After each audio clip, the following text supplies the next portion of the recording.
A silent movement for positive transformation of the planet and its people is underway. It has spread to 160 countries and touched over 4 million people, 25,000 schools and 2,500 colleges. This movement has led to over 2 million trees being planted, 1.7 million young people being engaged in value-based projects, and over 100,000 children undergoing cognitive development training. Over 55,000 grassroots workers have been trained to spread health and education awareness across India. Heartfulness is the name of this movement. And it has been driven by the dedication of volunteers, Support of government institutions, and the generosity of corporate partners.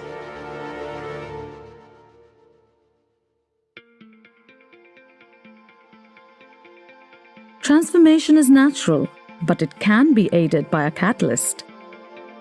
Heartfulness endeavors to be the transformational catalyst that the world needs.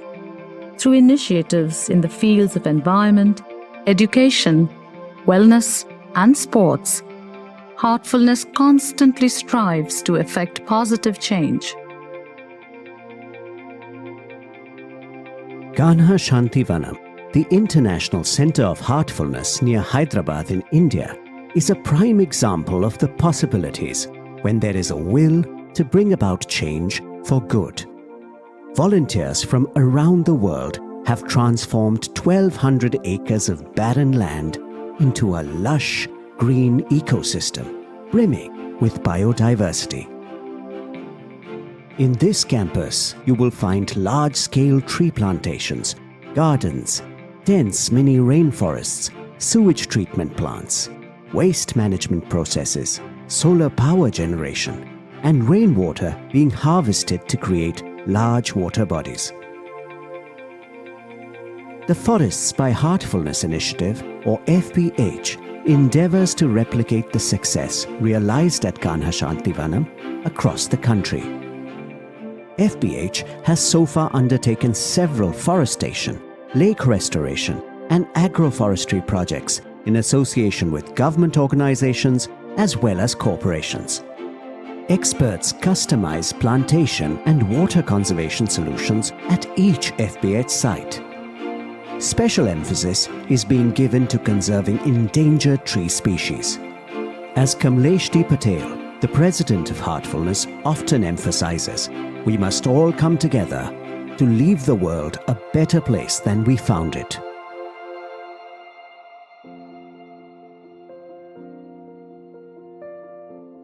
For over 3 decades, Heartfulness has been running courses especially built around value education and conscious living in schools across the country. The curriculums are closely aligned with the 9 principles of the UNESCO Chair, Global Health and Education. The Heartful Campus Initiative works with colleges to develop life skills and a strong sense of universal human values in the youth. Heartfulness collaborates with AIMS, AICTE, ICAR, and other leading institutions across the country to introduce relaxation, stress management techniques, and life skills to youth who are about to join the workforce.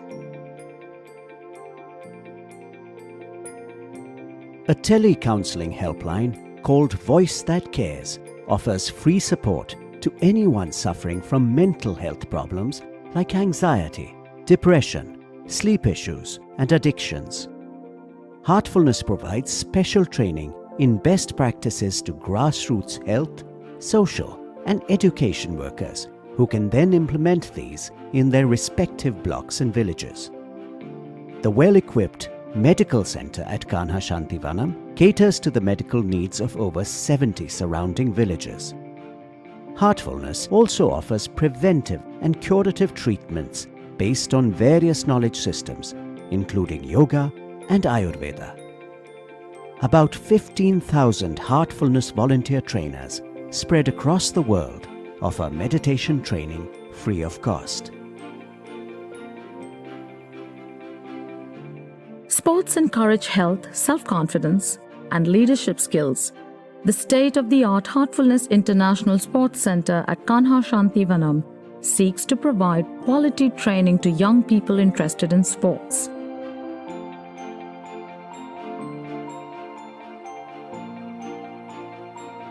Heartfulness is now embarking upon a project to reforest 2,000 acres of degraded forest land in Shivgarh, Madhya Pradesh.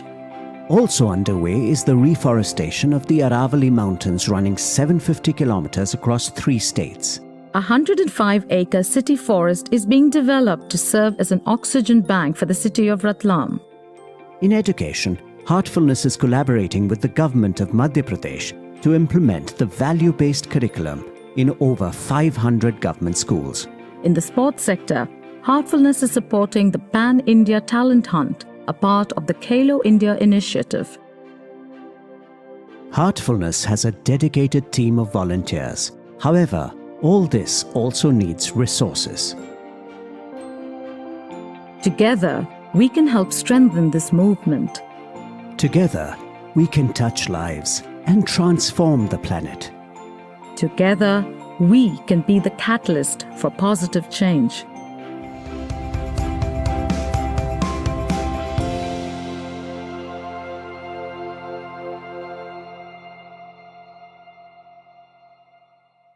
Our honor to invite onto the dais respected His Excellency Bawa Jain ji from the World Council of Religious Leaders,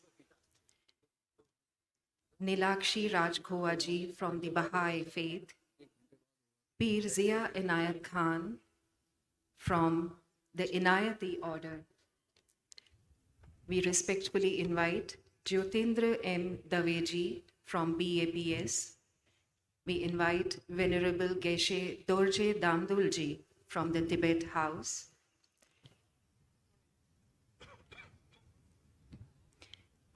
We invite Dr. Joseph Howell from the Institute for Conscious Being, Shri Dilshah Singh Anand ji from the Shiromani Gurdwara Prabandhak Committee, Shri Satbir Singh Khalsa ji from the Harvard Medical College. I respectfully invite Reverend Yvonne McCraty from Australia. It is my privilege to invite Dr. Tony Nader from the Transcendental Meditation. We invite Atmarpit Vidhi ji from Shri Mad Raj Chandra Mission, Dr. Bhavani Rao from the Amrita Vishwa Vidyapeetham. It is an honor to invite to the dais Master Ji from God Home Journey, Master Minood from the Temple of Inner Consciousness. We respectfully invite these gurus and our respected guests to please occupy their spaces on the dais.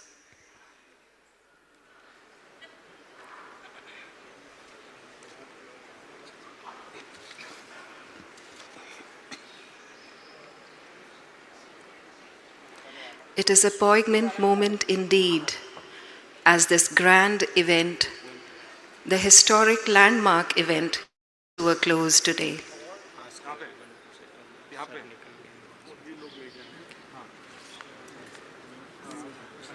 We once again invite the dignitaries to grace the stage, to grace the dais with their august presence.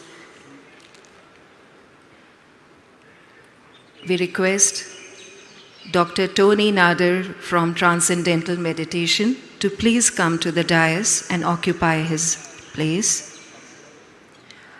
We request Dr. Bhavani Rao. He is not yet here. We're looking for Maharaja, he's not yet here. He's coming. Has already left. We invite all the respected dignitaries to please come to the dais as we are shortly about to commence with the concluding session of the Global Spirituality Mahotsav.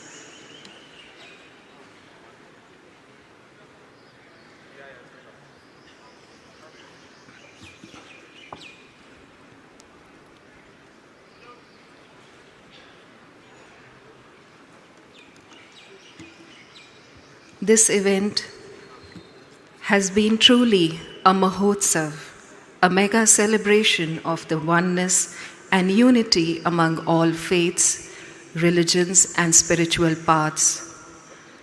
We are all blessed to have been a part of this historic event. If one could put it this way, it has been a remarkable melting pot of cultures and faiths. As each one of us has realized, it is yet just the beginning. It would be our privilege to invite our respected dignitaries to come to the stage and occupy their places.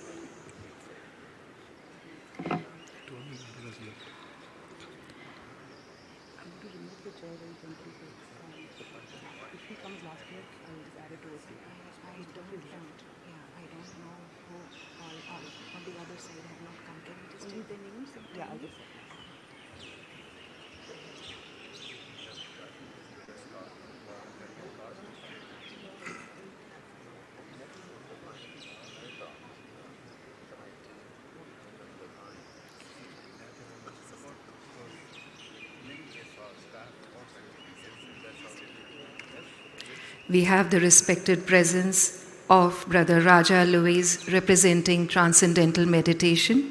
We welcome him to the dais.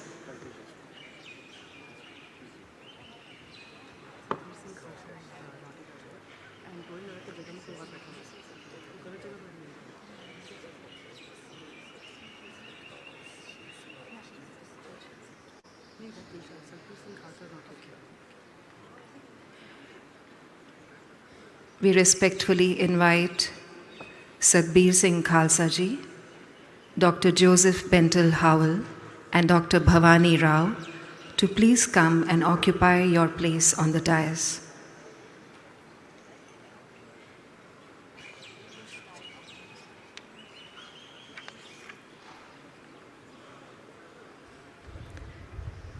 It has been a truly moving experience for each one of us present here, even for those hearts that have joined us virtually from across the globe, watching the proceedings live from the plenary sessions as well as the wisdom sessions.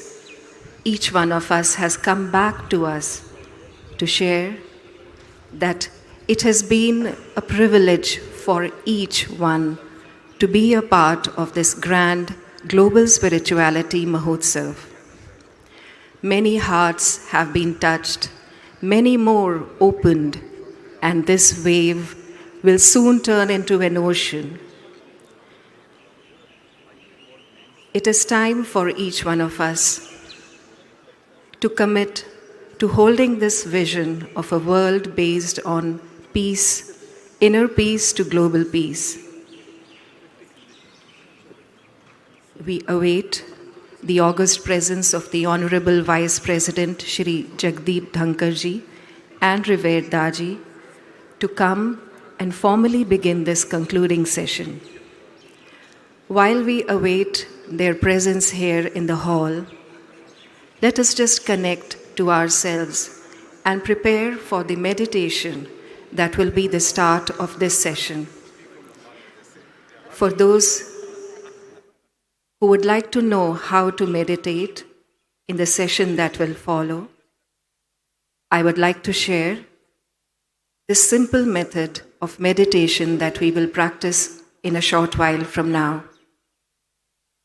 We sit comfortably with our eyes gently closed and bringing our attention to the heart.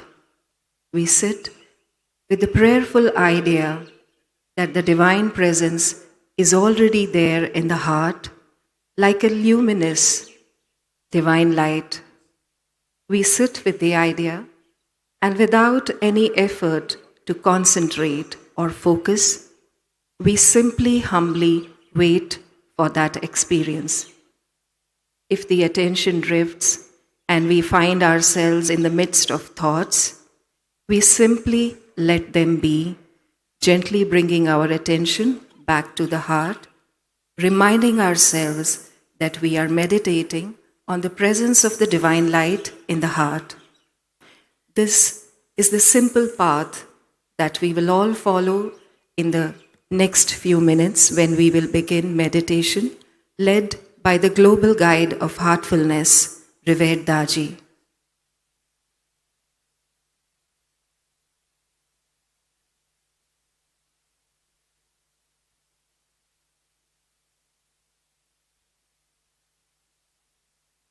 If we take a moment, we could all connect to our hearts. They say that the Lord waits for a heart that is willing and open and longing. We have the august presence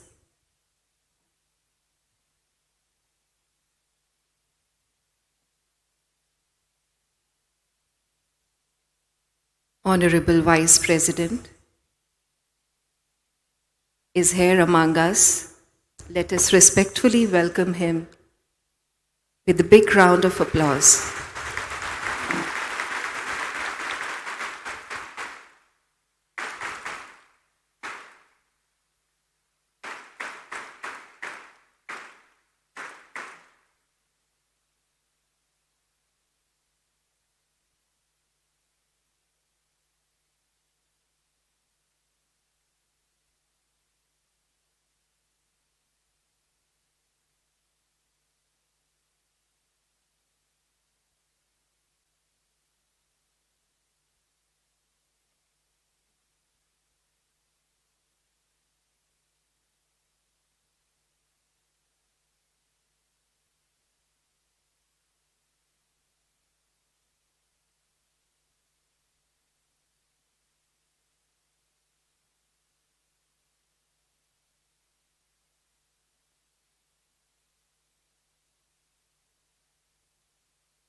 The Global Spirituality Mahotsav has been truly a remarkable melting pot of faiths and paths. As each one of us has realized, this is only the beginning. This beginning is the moment that is the harbinger of a new world based on peace and harmony. For this vision to manifest, it needs the prayers of every individual who truly believes in it. When we will prayerfully hold this intention with purity of heart and clarity of mind and purpose, it will come true. Let us now all together join with a prayerful heart to meditate and pray that this vision of inner peace to global peace may manifest very soon. So let us all now prepare ourselves to meditate with the meditation that will be led by the global guide of heartfulness, Revered Daaji.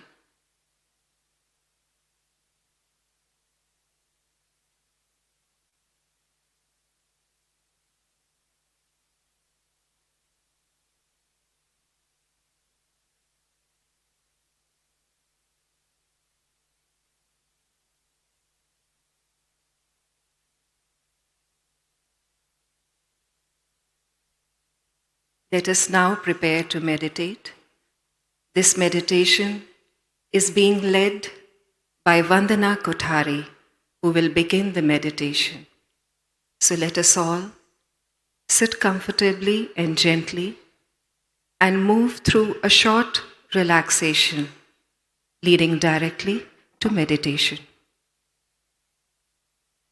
Let us close our eyes.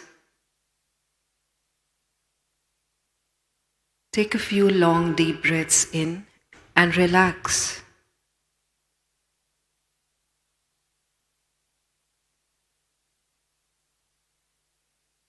Let us begin with the feet, prayerfully inviting the healing energy from Mother Earth to enter the body, giving relaxation and healing to every part it moves through.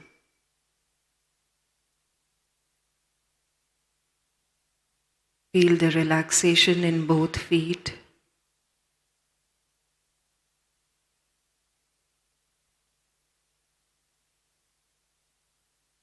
Feel the energy rise upwards relaxing the lower legs,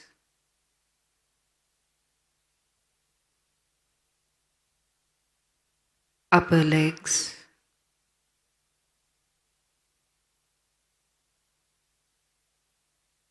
the entire lower body is now relaxed.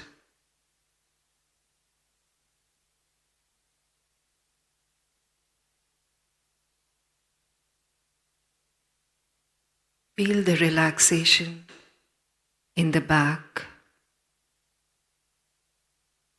the presence of the energy relaxing the lower back and upper back.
That's all.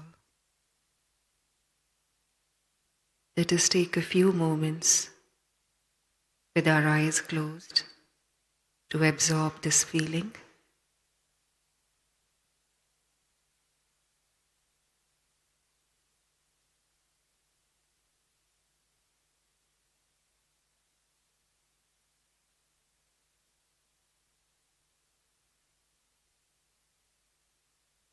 Feel it radiate outwards everywhere around us.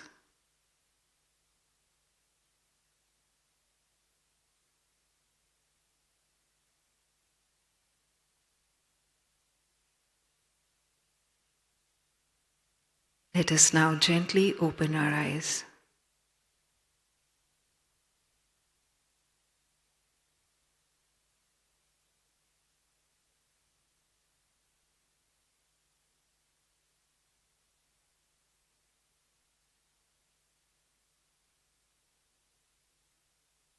We are deeply grateful to the Honorable Vice President of India, Shri Jagdeep Dhankar for his august presence at the Global Spirituality Mahotsav. We are also deeply grateful to all the respected leaders of so many religious, interfaith, and spiritual organizations who have graced this event with their open-hearted presence. It is now time for a lovely surprise for all of us. I now invite Right Honorable Patricia Scotland, Secretary General Commonwealth, to come forward to make this very special announcement for all of us.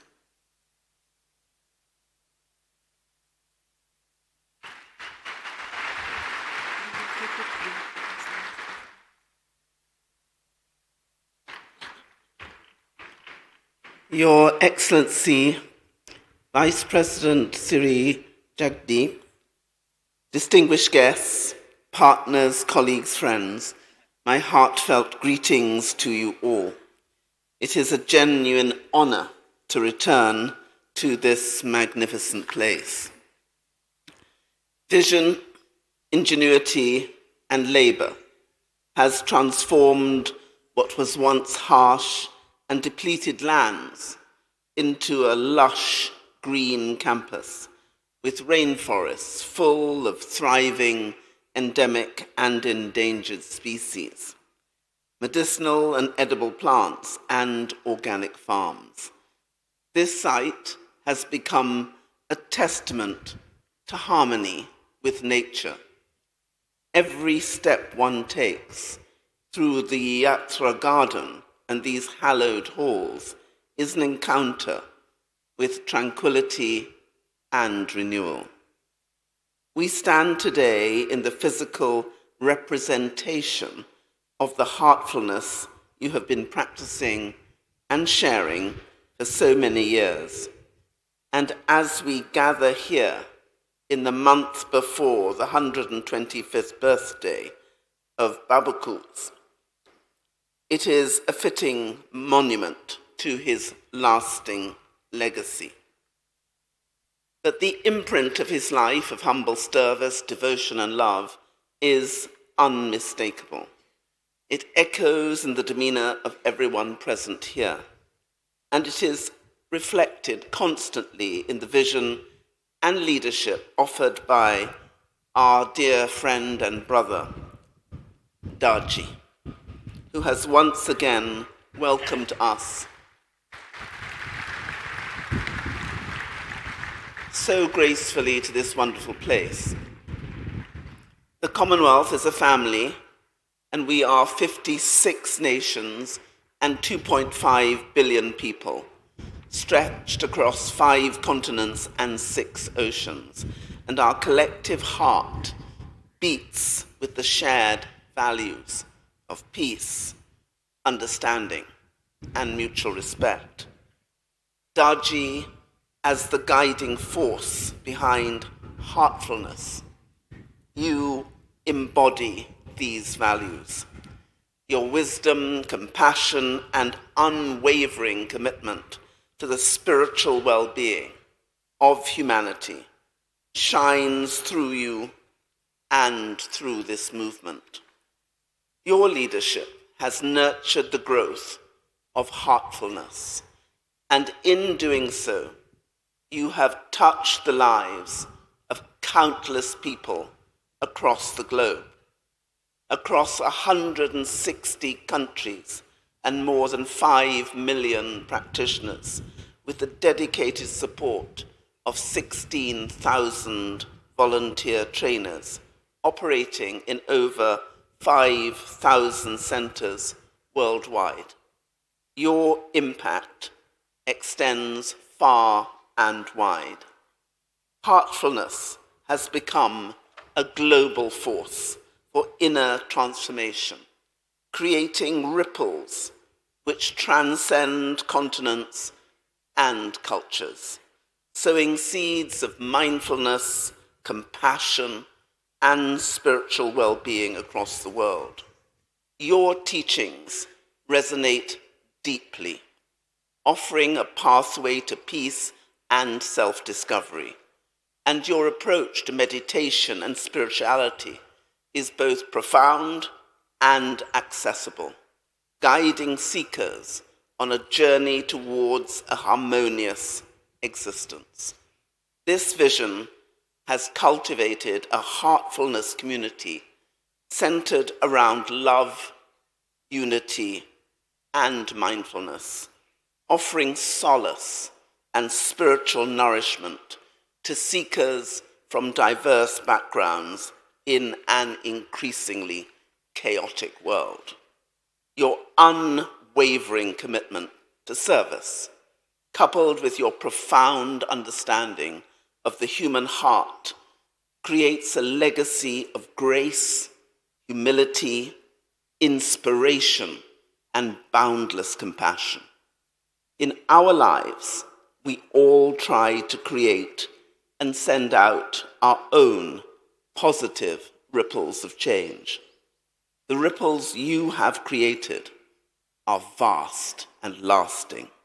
They can build a current which can sweep down even the mightiest walls of resistance and provide us all with constant inspiration. In your honor and in honor of your vision and leadership and of your unwavering commitment to service, as Secretary General of the Commonwealth of Nations, I am proud and honored to bestow on you the title of Global Ambassador for Peace Building and Faith in the Commonwealth.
We thank with all our hearts respected Commonwealth Secretary General for this great honor that has been bestowed upon revered Daaji.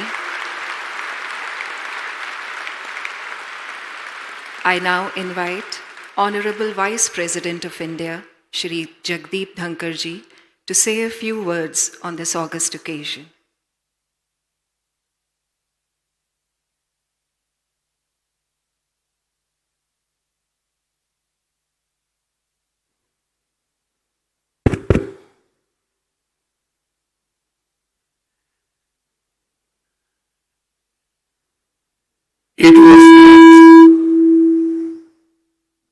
It was not a surprise.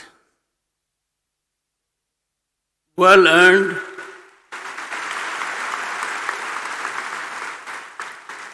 well deserved recognition from the right quarter. Congratulations to Daaji,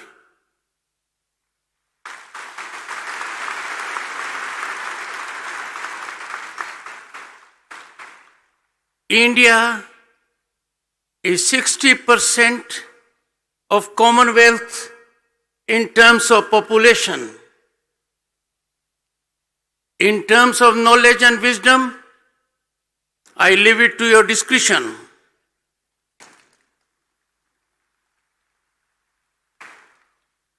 Friends, Right Honorable Patricia Scotland, Secretary General, Commonwealth, I have had earlier an occasion to interact with her.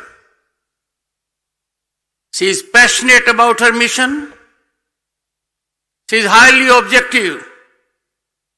This has been reflected today. Every word is spoken by her about Daaji is a writing on the wall.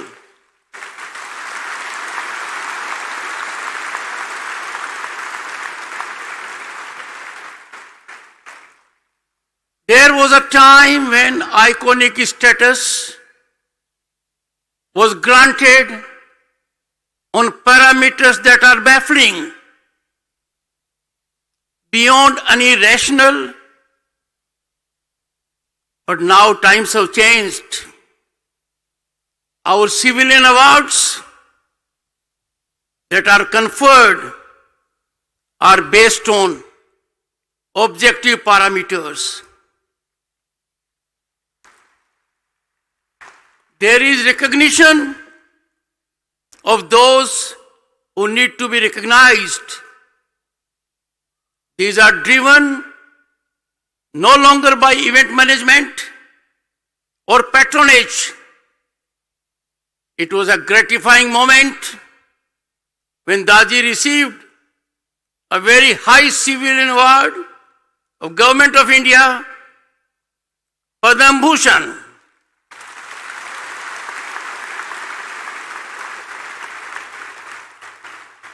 But the greatest award, and that is conferred by the people, Daaji. Who made Mahatma Gandhi Mahatma? Who made Netaji Subhash Chandra Neta? People of this country.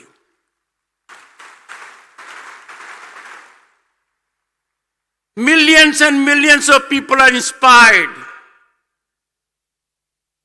in most pristine and authentic manner, driven by the thought process which emanates from this epicenter. I therefore congratulate the Secretary General for being very thoughtful.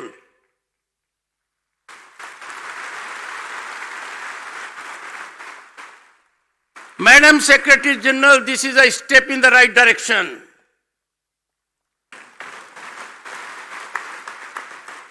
A step taken at a time when the world is engulfed by conflagrations. We are looking for solutions. Solutions will emanate from here.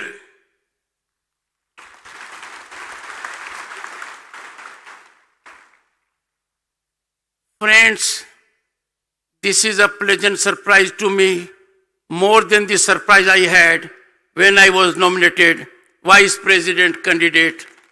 Thank you so much.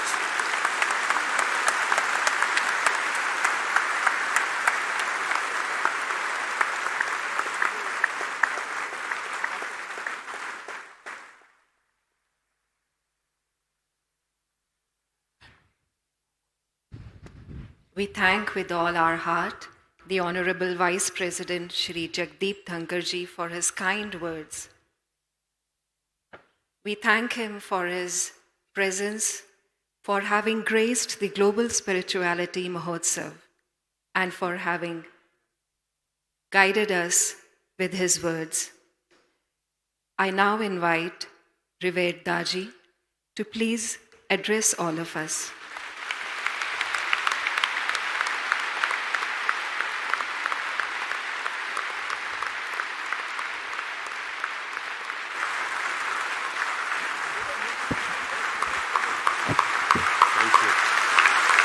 Thank you. Thank you.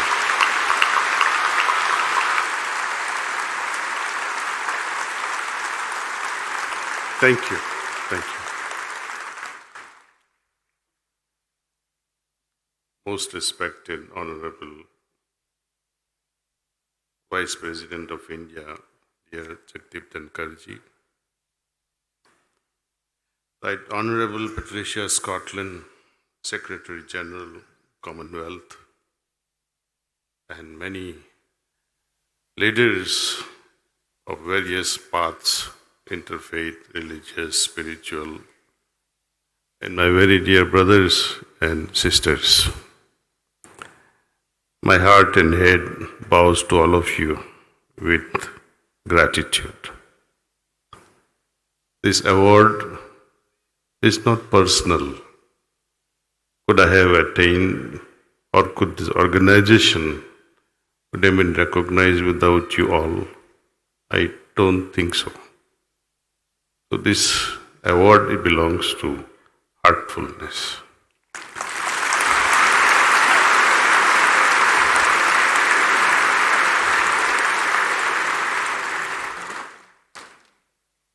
And to the guiding force behind all this, the hierarchy of masters.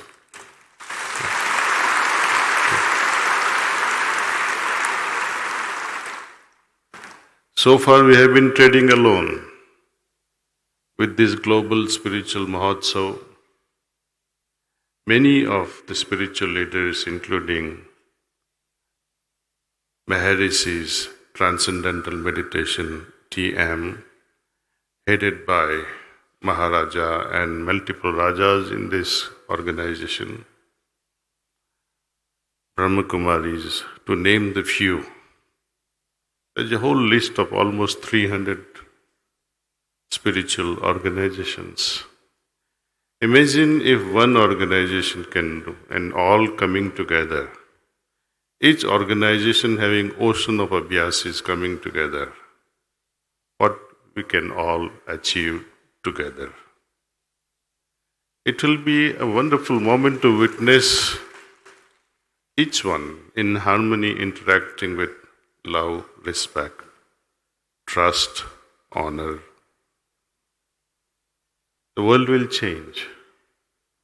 Gods and angels from above will love to descend on this planet and say, look at this humanity, they have created heaven.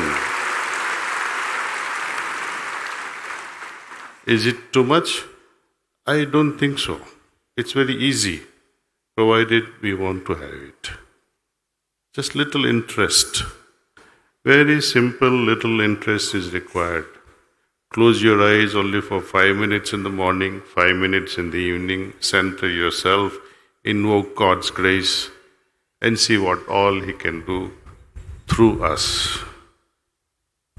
We pray with all hearts, may this land, may this Mother Earth really become a heaven. Thank you, thank you, thank you, thank you.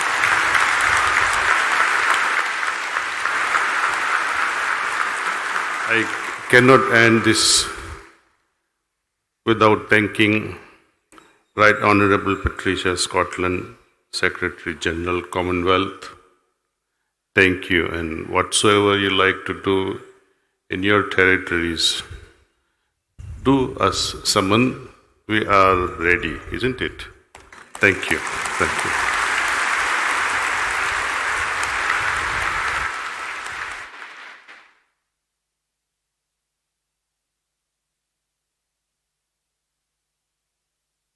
It has been an honor to have Honorable Vice President Shri Jagdeep Dhankar among us. Let us thank him with all our hearts for having been here with us. And it is now time to respectfully say bye to our Honorable Vice President. Let us give him a huge round of applause.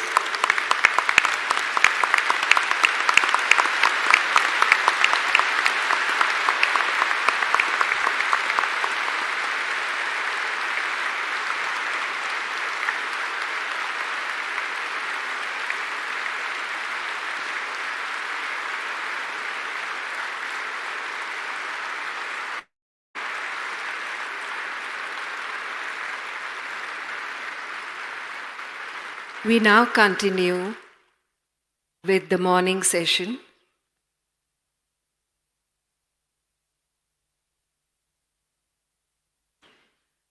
How could a congregation of so many open, loving hearts, each heart waiting and wishing for peace, how could this congregation be complete without some music that stirs the heart?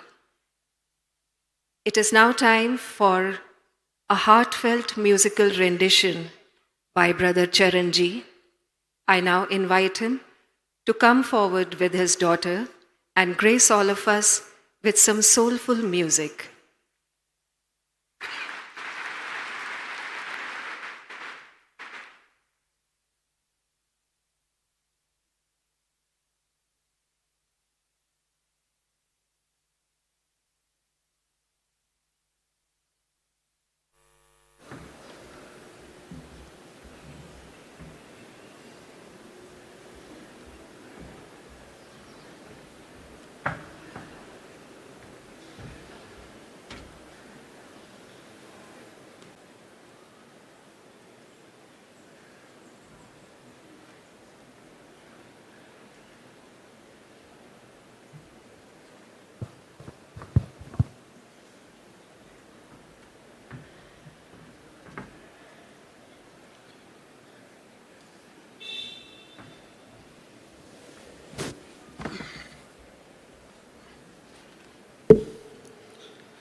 एक हल्का सा बादल बन जाए,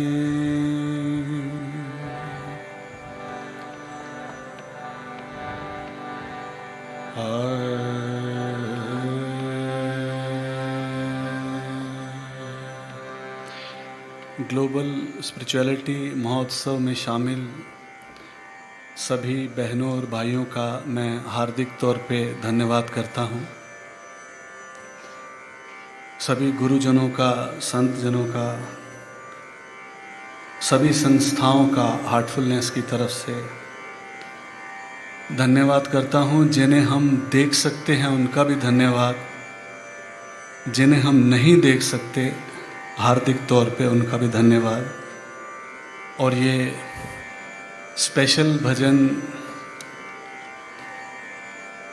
whispers from the brighter world के message से inspire होके जो मालिक की कृपा से मेरे हृदय में आया,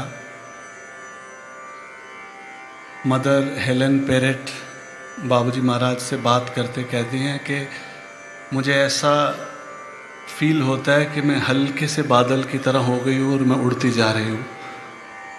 और ये भजन लिखे हुए, बनाए हुए मुझे 3-4 साल हो गए, पर आज गुरुदेव के सामने, आपके सामने प्रस्तुत करने का मौका मिला है। मैं इसे आरंभ करता हूँ।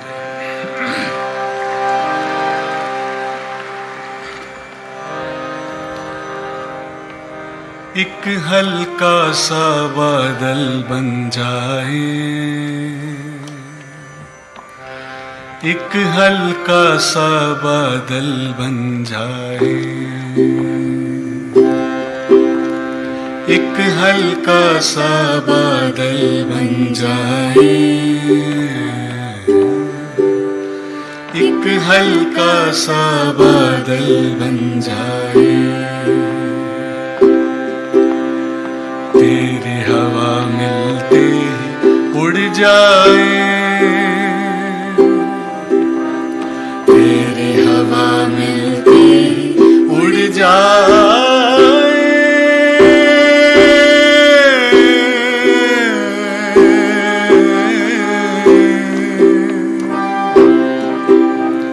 कैसे भी हो रास्ते पर रुकना नहीं है, कैसे भी हो रास्ते पर रुकना नहीं है, मुश्किलें तो आती हैं पर झुकना नहीं है, एक ना एक दिन तो मंजिल पाए, बस हल्के हल्के होते जाए, एक ना एक दिन तो मंजिल पाए, बस हल्के हल्के होते जाए, आसमानों में संग तेरे ही यूं ही लहराए, आसमानों में संग तेरे ही यूं ही लहराए, तू जो कहे तो खुद ही बरस कर खुद को मिटा दे, बस एक सपना हम तुझसे हो जाए, हम तुझ में बस तुझ में लय हो जाए, बस एक सपना हम तुझसे हो जाए, हम तुझ में बस तुझ में लय हो जाए, लय हो जाए, लय हो जाए, लय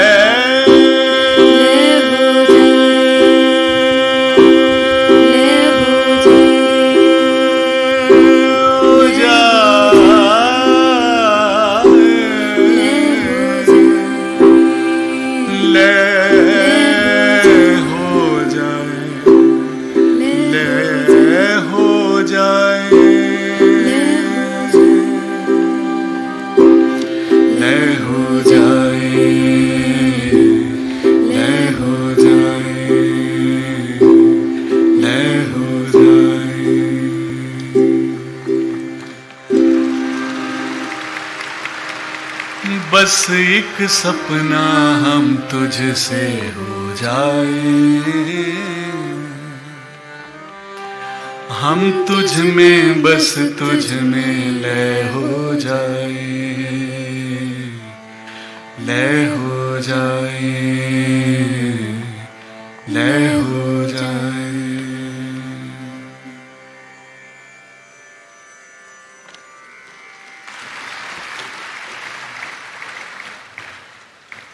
आओ हम सब उस परमात्मा की तरह प्रेम हो जाएं, हम सब एक हो जाएं और उस एक में समा जाएं। मैं अगला भजन आपके सम्मुख रखता हूँ।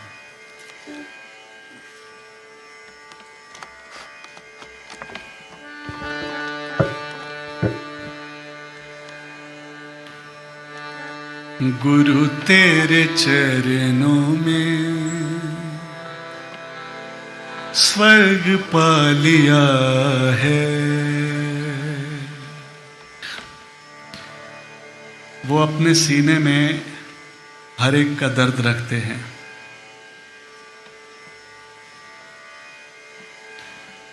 वो अपने सीने में हर एक का दर्द रखते हैं। बेखबर बन के मेरे साहब, बेखबर बन के मेरे साहब सबकी खबर रखते हैं। बेखबर बन के मेरे साहब सबकी खबर रखते हैं।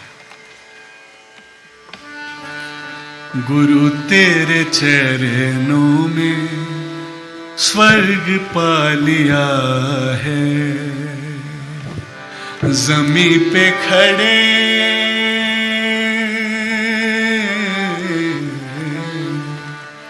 ज़मीं पे खड़े आसमां पा लिया है।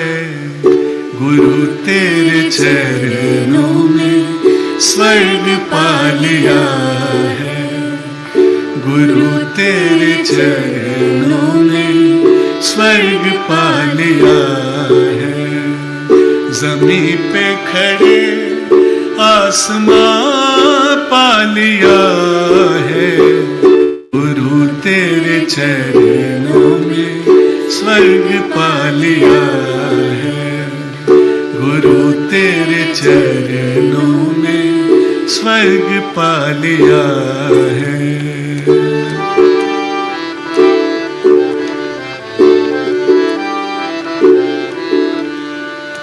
हमें जो न सूझे सुझाया वो तुमने। हमें जो न सूझे सुझाया वो तुमने।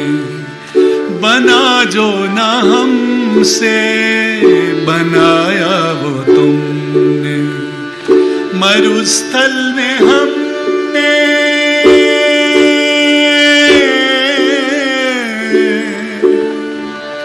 मरुस्थल में हमने चमन पा लिया है। गुरु तेरे चरणों में स्वर्ग पा लिया है। गुरु तेरे चरणों में स्वर्ग पा लिया है।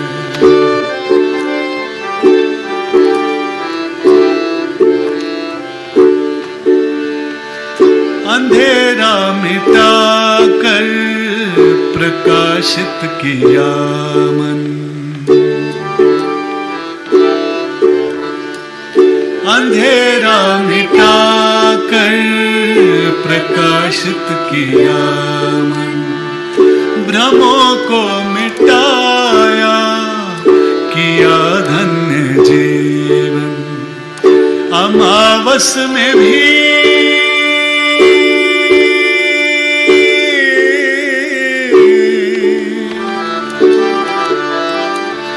अमावस में भी चंद्रमा पा लिया है। गुरु तेरे चरणों में स्वर्ग पा लिया है। गुरु तेरे चरणों में स्वर्ग पा लिया है। हमें अपने जैसा प्रेमी बनाकर हमें अपने जैसा प्रेमी बनाकर हृदय में ही रखना अपने छिपाकर। तुम्हें जो है पाया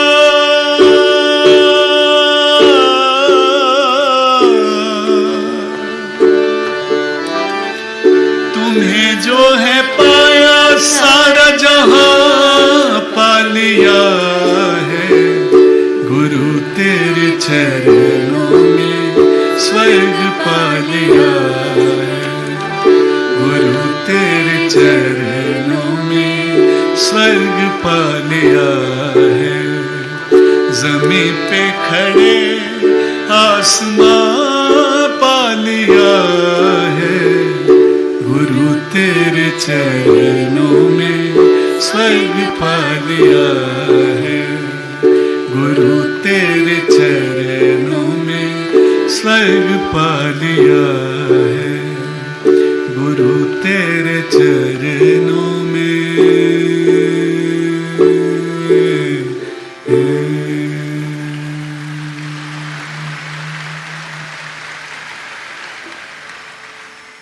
थैंक यू मास्टर। ओम तत्सत।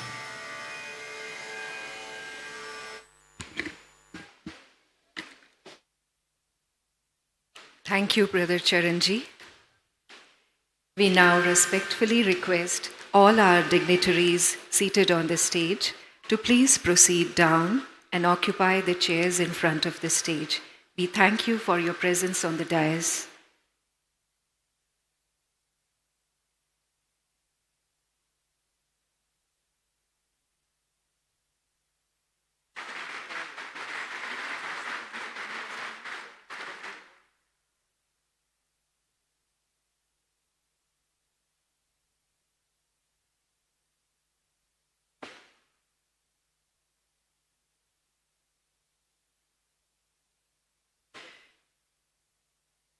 We will now be moving towards the plenary session for today.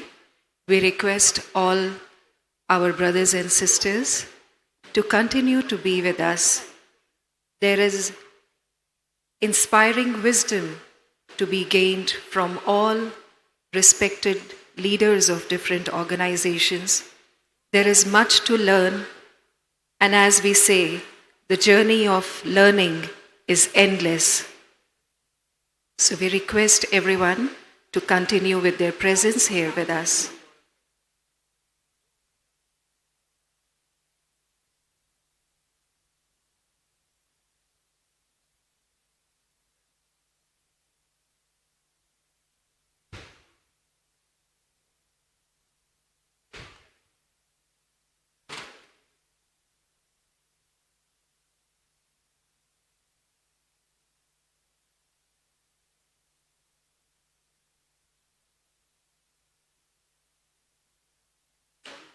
Having interacted with many of the brothers and sisters who have come for the World Spirituality Mahotsav, there was one common thread among each experience that was shared. Everyone felt an overwhelming warmth in the heart. It goes to say that when hearts are open and each individual has the common purpose of peace, from inner peace to global peace, this was bound to happen. Even as we sit here, we feel this incredible sense of peace wash over us. What remains for us to do is to go back from here, nurturing this feeling of peace within the heart, with a simple resolve to continue to work towards this intention for which so many people have gathered from all over the world. We now move to the plenary session for today, and it is my honor and privilege to invite onto the dais His Excellency Jain Ji, Secretary General, World Council of Religious Leaders. We also invite Dr. Rollin McCraty from the Heart Math Institute. We respectfully invite Master Minood Ji from the Temple of Inner Wisdom. We invite Dr. Joseph Howell from the Institute for Conscious Being. We invite Ms. Nilakshi Rajkhowa Ji from the Baha'i Faith. It is also an honor to invite Rabbi Ezekiel Isaac Malekar from the Judah Hayam Synagogue. We invite Ms. Sophia Bentowns, the Sufi guide of the Alawiya.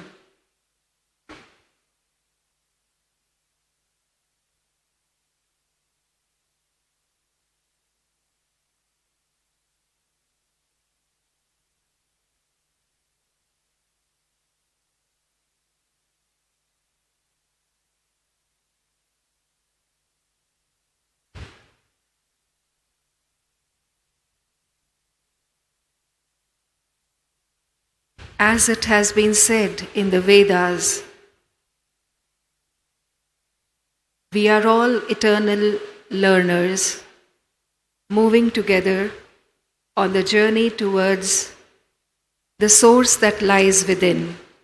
And as the Vedas say, may noble thoughts come to me from every side. And each and every of these plenary sessions is that opportunity for all of us to allow these noble thoughts to go within us.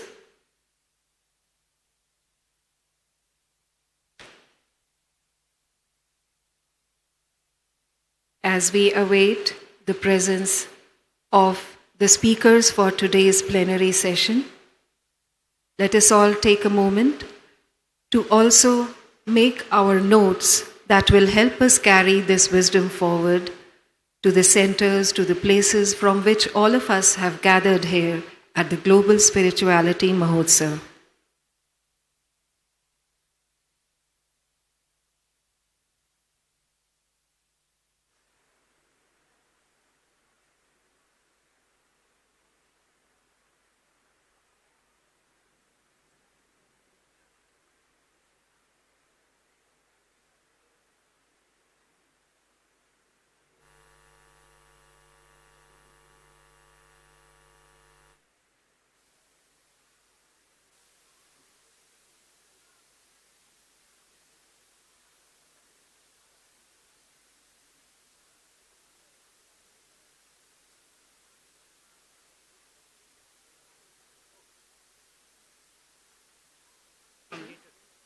I start?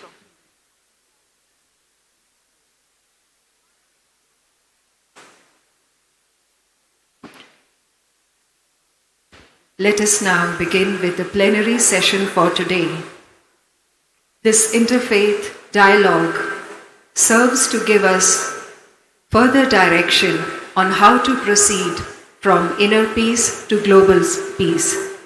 It is our absolute privilege to now invite to the podium His Excellency Bawa Jain ji. He is the Secretary General for the World Council of Religious Leaders, having presided at the 2000 Millennium World Peace Summit of Religious and Spiritual Leaders. His Excellency Bawa Jain ji co-founded the religious initiative of the World Economic Forum. He is also the founder of the Gandhi King Award for Nonviolence. He launched the World Council of Religious Leaders Religion One-on-One initiative. We are grateful for his presence and now invite His Excellency Bawa Jain ji to share his thoughts and vision with us.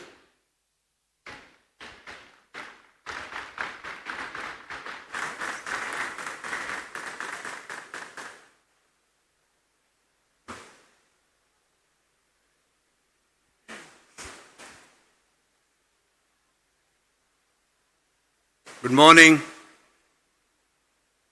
I guess nobody feels this is a good morning. I don't get any response. Good morning.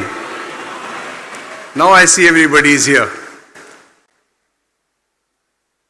I didn't expect to speak now, even though I was invited as a keynote speaker, but I think I was communicating to you more in silence than by words, because I think silence is the language of the heart.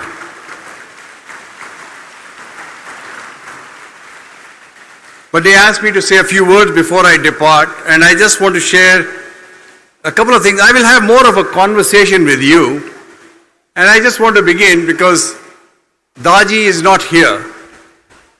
My brothers and sisters, as I see the way you all greet each other, what a lovely way. I want to ask anybody, maybe on the dais or here, what is the greatest blessing that you can receive in your life? Any volunteers? Anybody want to venture what's the greatest blessing you can receive in your life? Having a guru in your life. Now, why is that important? Oftentimes in life we will come to crossroads. The more crossroads you come to, the more you will build your character to see which path to take. And don't be afraid to fail, because it is through failures that our core character is built. But when you have a guru in your life, that guru will point you in the direction which will be for your betterment. So you are blessed to have a guru like Daaji in your life. I did not know Daaji before. I came and I met him only on the 14th when I arrived. And I was asked to come and have lunch with him. I was very honored with a few other friends. And Daaji spent 2-3 hours with us. I didn't feel like that I was meeting him for the first time. And we spent some time. And the last 2 days, if you heard Daaji make a mention of me and a quote, the full quote of Kofi Annan really at the United Nations at the Millennium Summit, which I was honored to serve as Secretary General for, was the problem oftentimes is not the faith, but the faithful. What do we mean by that? What did the Secretary General mean by that? He meant that religion is not at fault. Religion is not the problem. It's the people who abuse and misinterpret religion for their own interests. And you heard Daaji, he mentioned that very clearly, because he knows the value of that. For me, having a guru in my life gave me a purpose of life. Put me in a direction gave me a purpose and a direction of what I should be pursuing in life. You have a guru, but to ask you, do you have a purpose in life? Or ask yourself that, what is the purpose of my life? I'll leave you a few things only, because I have a limited time. I have to take a flight and the dais is full. You've been enriched with many, many dialogues and speeches and messages. I'll just leave you three S's. One of them was given to me by Chinnajani Swami yesterday, who I was honored to meet for a few hours. I always ask, what is the purpose of your life? So he turned the question to me, what is the purpose of your life? I said, the purpose of my life is service. I want to serve, serve and serve. In that service, I'll tell you one distinction my guru taught me.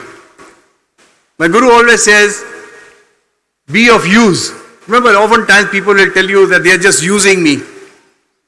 His message was, be of use, but make a distinction. Don't let anybody abuse you. Make that distinction. Remember that. So service is the first principle. Second, sharing. Have that attitude of sharing. Wherever you can share. Because the greatest joy is in sharing, not in just receiving. The third, which is intrinsic to the Hindu ethos and the Vasudev Kutumbakam, is sacrifice. Life is about compromises. The reality we live in is sacrifice. Why? For the betterment of one's own self. To detach from one of our biggest enemies. And I would have asked the Honorable Patricia Scotland this, because I'm a buff of the English literature. I'm telling you now, getting into the stage of which are the biggest obstacles in our life. And I was supposed to make the address on the 15th, and I was going to tell you, does anybody remember the significance of the 15th of March? You remember, Honorable Patricia Scotland? The Ides of March. I'm a Shakespeare buff. I won the literature prize in my school. And why do I want to remind you of the Ides of March? It was a soothsayer who had told Julius Caesar that beware the Ides of March. Ides of March came, Julius Caesar marching, and he looks at this soothsayer and he scorns at him. He says, Ides of March have come, I'm here, nothing happened to me. And what does the soothsayer say? Caesar, they've come but not gone. It's come and gone. Now why do I remind you that? Here is an example of the ego of a person getting in their way. Julius Caesar was arrogant, was full of ego, and he mocked the soothsayer. Our greatest challenge in life is overcoming that inner ego, the inner demon, which oftentimes influences our decisions and puts us in the wrong way. So coming here, and I mean, if you've seen, I think Daaji is real to me. He's humility personified. I've been watching him, and I feel, and I'm seeing that he is so uncomfortable when speaking, he would much rather close his eyes and be in silence. If you've seen even on the stage, when people are speaking, oftentimes I observed, he's in meditation. He wants to be in silence. He doesn't want to speak. So remember, the more the urge we have for projecting ourselves, the ego which drives us, the more obstacles we will receive in our life. Shed that ego. When you come from here and you've learned from here, you've been blessed with the meditation and the power and the energy that you're receiving, leave your egos here, don't take them with you wherever you go. Follow the path of service, of sharing, of sacrifice. Your lives will be transformed. Make an impact in the world which generations to come will remember. That should be the motto and purpose of your life. I'll end by giving you a little example, and this is also a true story. Maybe a couple of them actually. I was in South Africa. As was mentioned, I gave President Mandela the Gandhi King Award for Non-Violence. Now at that time, Madiba, as he is referred to, has become like the moral conscience of the world. Now in my position, I have met almost every head of state. I've been with all of them. But that day, as I was going to meet President Mandela, and it was not in any VIP room like the one behind the stage. It was a stadium and we were standing under the bleachers. That's where Madiba preferred to meet us. So I'm thinking, what am I going to say to the President Mandela when I see him? Thoughts are racing because this is a unique opportunity. One of the greatest leaders who transformed their lives from being a militant and a commander to a non-violence, peaceful resistance for the freedom and liberation of South Africa from apartheid. And I'm going to meet him and I said, what should I be saying to him? So what does he do? Suddenly he emerges. He's a larger man. He just embraces me. Hey man, how are you? I am rarely at a loss of words, but that day I was dumbfounded. I couldn't speak a word. He disarmed me in that moment. Why am I sharing this with you? One of the greatest qualities of a leader is their innate ability to put you at ease. Have you seen somebody else do that in your lives? Look at Daaji, right? He puts you at ease. I met him for the first time. He made me feel as if I'd known him for the rest of my life. All the way. So this is a unique ability. And remember, a great leader, what does he do? I was going to give you an answer, but let me ask you, great leader, what does he do? Anybody? What do you think a great leader does? Love. He says love. A great leader does not build followers. A great leader builds leaders. Each one of you is a leader because Daaji has sown the seeds of leadership in each of your hearts. Take that away. Take that message. Let that be your guiding North Pole star. Follow that. Be of service. Continue to serve, and serve. And you will be so enriched because of the purpose in your life that any sickness, any obstacle, they will just vanish. They will fall away. And when you leave the world, you will be remembered for this. And this can be best understood by the life of Alfred Nobel. I'm sure you all have heard about Nobel and the Nobel Prizes. One day, Alfred Nobel wakes up and by mistake they had published his obituary. This was long before the Nobel Prizes was founded. And in the obituary, when he read that he was known for all the weapons he had created, dynamite and everything, he was aghast. He's saying, oh my God, this is what I'm going to be remembered for? That's not what I want my life to be. He said, I want to change that destiny. Then he launched the Nobel Prizes. Today, how do we remember Alfred Nobel? Because of the Nobel Prizes, the epitome of what we want to accomplish in our lives. So I share that with you. As if this was the last day of your life and you were going to go tomorrow, how would you want to be remembered? If you're happy, wonderful. If you're not, change those things and focus on what you will be leaving behind, because everything that you have gathered materially will be left here. What will remain is what good you have done, what you have served, what you have shared, what you have sacrificed. So be that good ambassador of the Heartfulness Institute as you go about doing your work in the world, and be somebody who people remember, yes, he came or yes, she came and they did something which we will remember forever. God bless you. Bharat Mata ki Jai. Jai Hind.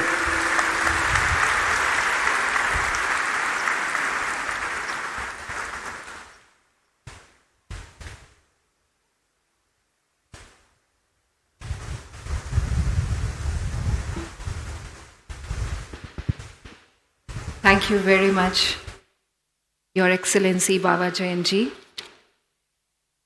The 3 S's have been given to us by him: service, sharing, and sacrifice. Let us keep these key words with us as we go back from this event. It is now our pleasure to invite to the dais Dr. Rollin McCraty. He is the Director of Research of the Heart Math Research Center at the Heart Math Institute. As a psychophysiologist, Dr. McCraty's research interests include the physiology of emotion, heart-brain communication, and the global interconnectivity between people and the Earth's energetic systems, applying this to the development of tools and technology to optimize individual and organizational health, performance, and the quality of life.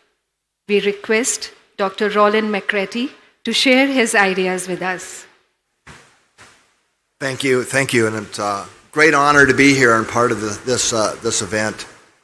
And I'm not going to stand here and try to tell you anything that you haven't already heard or that you probably don't already know. But I am going to try and tell you the same thing in a different language, the language of science, which is my field. I'm she said, the Director of Research for the Heart Math Institute. And I got to my path. I had been a long-term meditator myself, and we learned about the heart, in meditation. But if I'm really honest, it was more like a metaphor for emotions and this and that, but it was really all about the brain and this. And I even had gotten a degree in consciousness studies. And then I had the great fortune to meet the founder of Heart Math, Doc Childry. And then I was introduced to the real heart, the deeper heart that it's really all about. And I was fortunate to be able to help him found the Heart Math Institute. And a few years into that, he invited me to found the Heart Math Research Center. He said, we have to do real rigorous scientific research, because this is the new language for so many people in the world. It's the language of science. And if we're really going to help introduce the world to get in their hearts and brains in sync, we need that type of work. So over the last 30 years, I've had the great fortune to really make a lot of scientific discoveries that really validate, I think, what we already know and believe to be true. We started out by looking at how emotions affect the body, the physiology, and we're measuring brainwaves and hearts and all these things in the lab. And what we found was really profound, actually. And this is 30 years ago when we started this. And at that time, nobody was looking what happens in our body when we love, when we appreciate. It was all about stress and depression and anxiety. But what we found is when we brought people into the lab and they were able to really feel heartfelt feelings of love, compassion, kindness, something almost magical happened. The way the heart beat, the rhythms of the heart dramatically changed. We know many years later now that this is an optimal state, a state where the mind, emotions, the heart all come into synchronization. We call it heart coherence. A lot of you have probably heard that term. It's there are over 500 studies now that show that when people learn how to get into that heart coherent state, that it lifts, it benefits almost everything we can think of, our health, our performance in sports, for example, but especially our ability to access our own inner intuitive guidance. Now we found that so many people were talking about us, well, let me just say one other thing.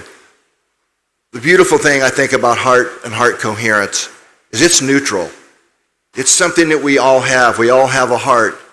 And whenever we're actually feeling love or compassion or kindness, we are shifting into a heart coherent state, most likely. It doesn't matter how you get there, right? What technique, what practice you have.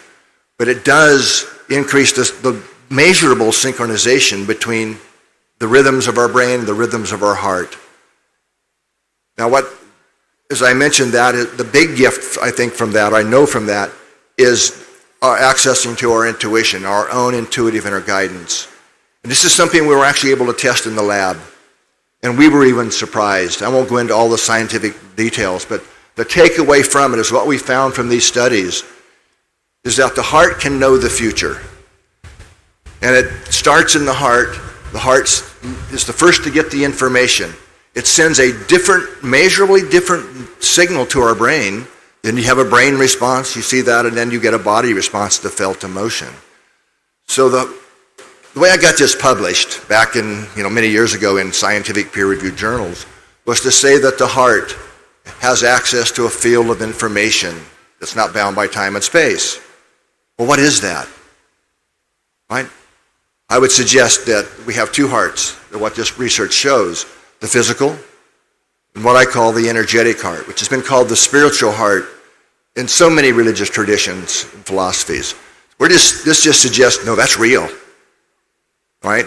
And the energetic heart is that bridge. It's what connects the larger part of ourself, our soul, our spirit. It translates that down into the physical world of earth in our bodies. It's how we really connect with our larger self, our higher self, is through the energetic heart. That's the real us. And as we learn to become more heart coherent, it opens that pathway. So in other words, becoming more heart coherent really can facilitate anything we do in any practice we want to take. Okay?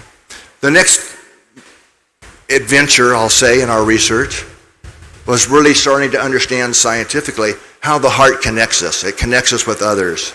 Our heart doesn't just stop at the skin. We are literally broadcasting, radiating fields, magnetic fields produced by the heart. And we were able to show and find that that's carrying information about how we feel. And when we're in that coherent state, which again we get into naturally when we're loving, appreciative, that it connects us with others in a measurable way. Hearts can literally synchronize together when we come together in the heart. And that opens a new type of communication where we can really hear each other deeply.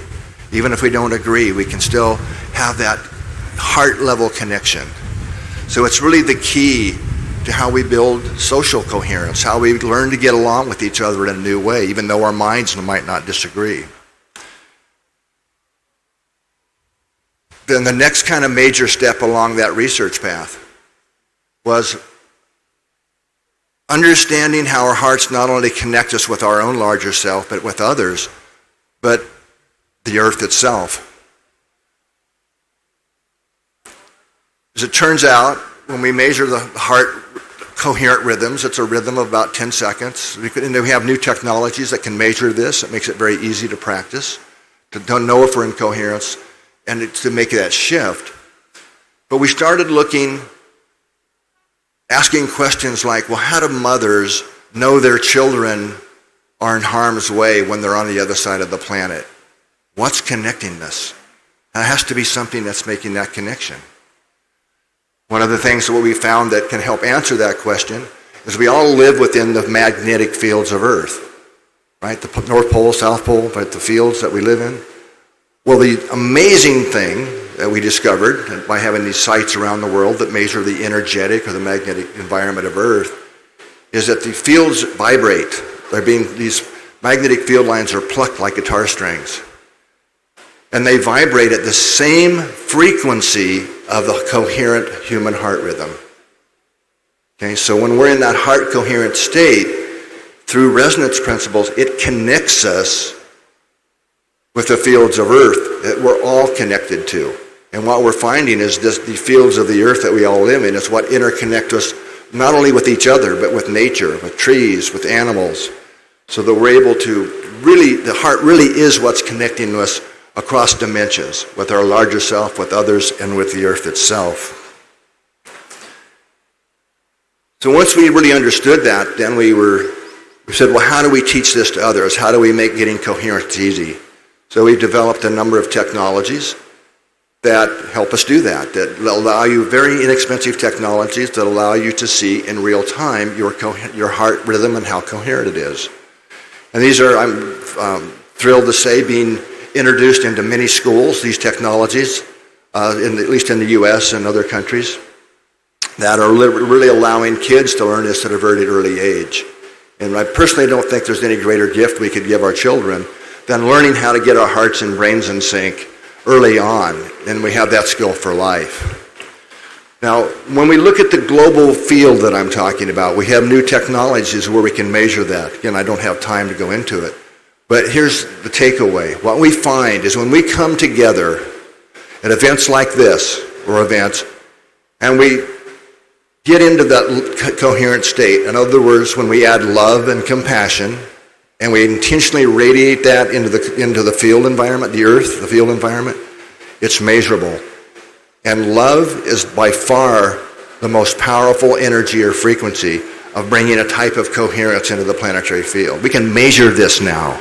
And I'm honored to say that the Heartfulness Institute is one of our partners in this project, and we have a lot of these devices right here, right now, measuring what we're doing to affect the field. So I hope this has been useful to share some science with you. What does this all point to? My parting comments and invitation would be, it's time for love to go viral, right? It's what's going to shift the frequency of the planet. It's what's going to lift our baseline of humanity into our next level of consciousness, where the heart and brain are truly in sync and a joint partnership. Thank you very much for the kind invitation to be here. Thank you, all of you, for your kind support. Take care. Thank you very much, Dr. Rollin. It was a deeply insightful presentation, and it is amazing to see that something we have always known inside. Scientific research is now validating that the heart is the only part of us that has access to inner guidance and intuition.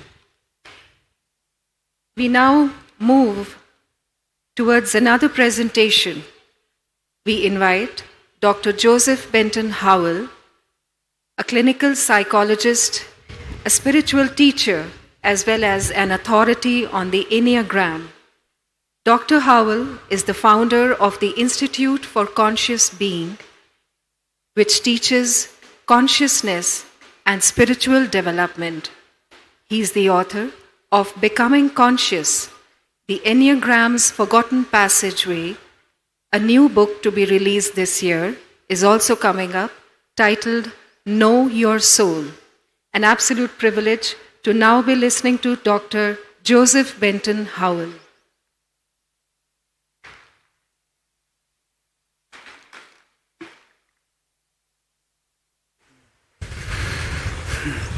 What a privilege it is to have my heart coherent with your hearts.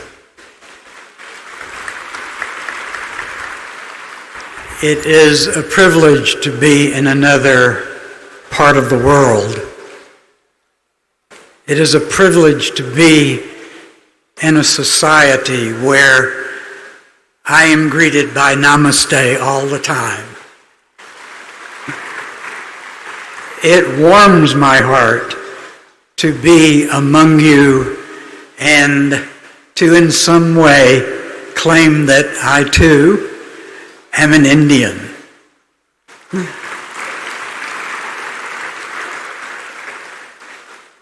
For a moment, if you will do this for me, if you will just gently close your eyes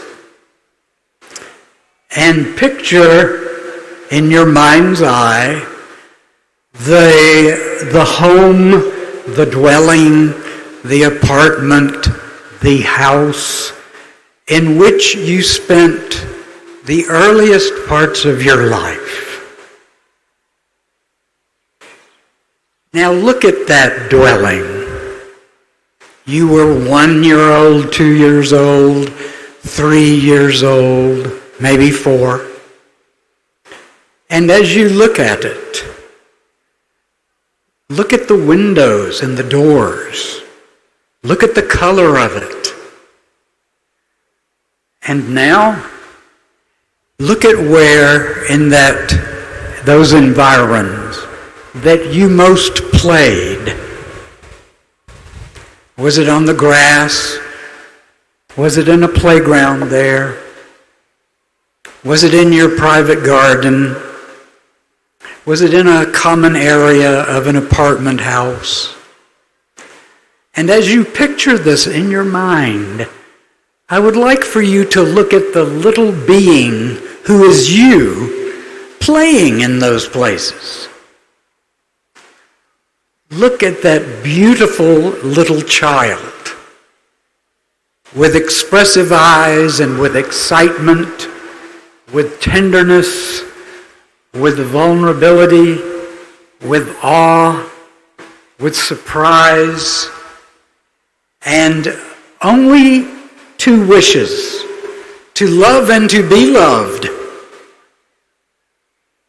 Hold me and let me hold you.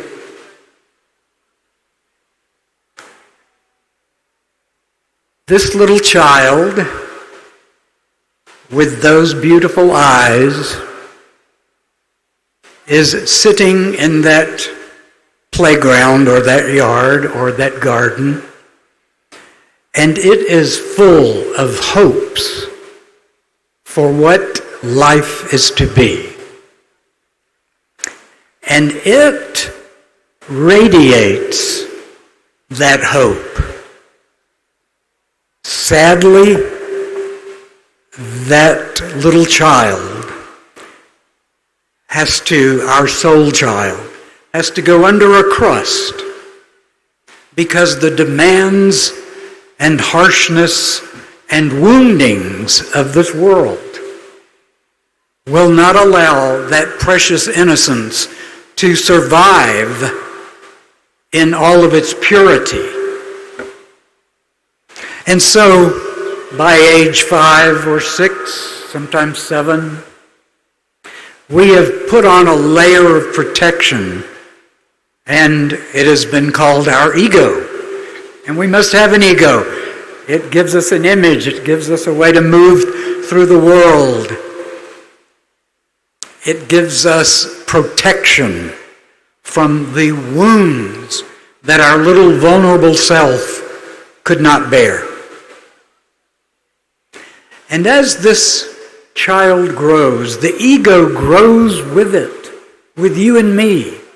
We became a defensive personality that we said to the world, you can't hurt me because I'm powerful, or because I am okay, or because I am right, or I'm giving. We decided what our strategy for our ego was going to be. And then by midlife, and for some of us much sooner, there's a shock point. And that shock point takes us into a land of pain and suffering. Because we realize that that ego never did have a way to successfully block us from pain, suffering, shame, anger, alienation. When we were teenagers, we were searching for an identity. And instead of going back to our soul child, we found our identities in groups. And now, so many are finding their identities in social media.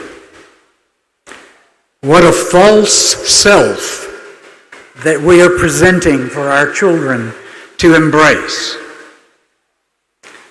So, what is it that we can be if we cannot be our ego? We can be our ego and continue to suffer. But who is it that we could be that brings hope again, that brings love again, that brings light again? And the answer is, it is our soul.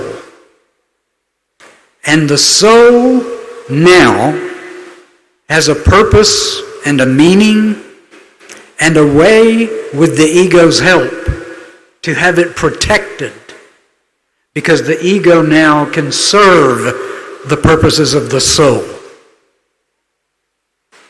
So I'd like to tell you, how do we find the qualities of our soul again?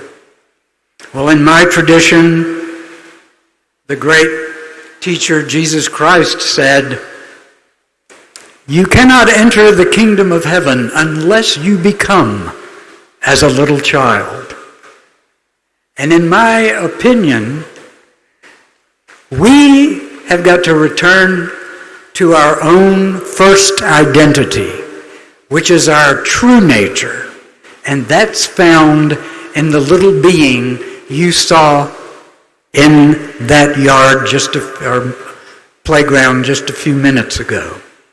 So right now, close your eyes again, and I'd like for you to picture that child one more time. Look into her or his eyes. See that purity, that beauty, that willingness to love and be loved. Now, feel the heart of that child. And now, if you will, go to that child and sit by them and put your arms around that little being and put your hearts together and let them beat in coherence. Join with your soul so that your life can face any shock point and do it with dignity and compassion and holy strength and holy faith. Thank you.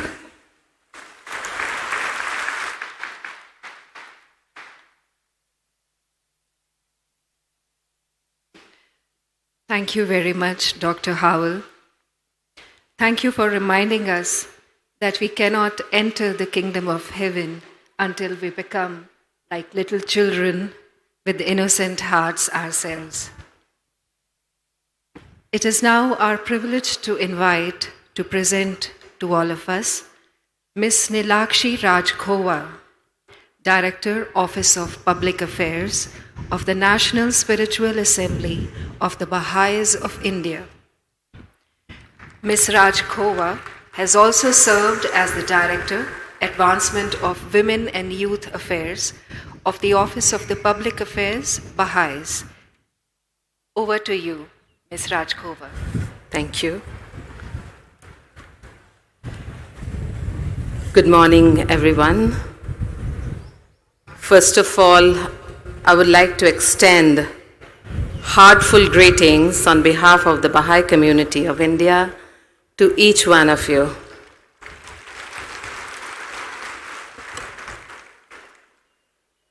I'm very delighted and honored to be part of this Global Spirituality Mahotsav hosted by Heartfulness and the Ministry of Culture. Thank you for bringing us all together under one roof.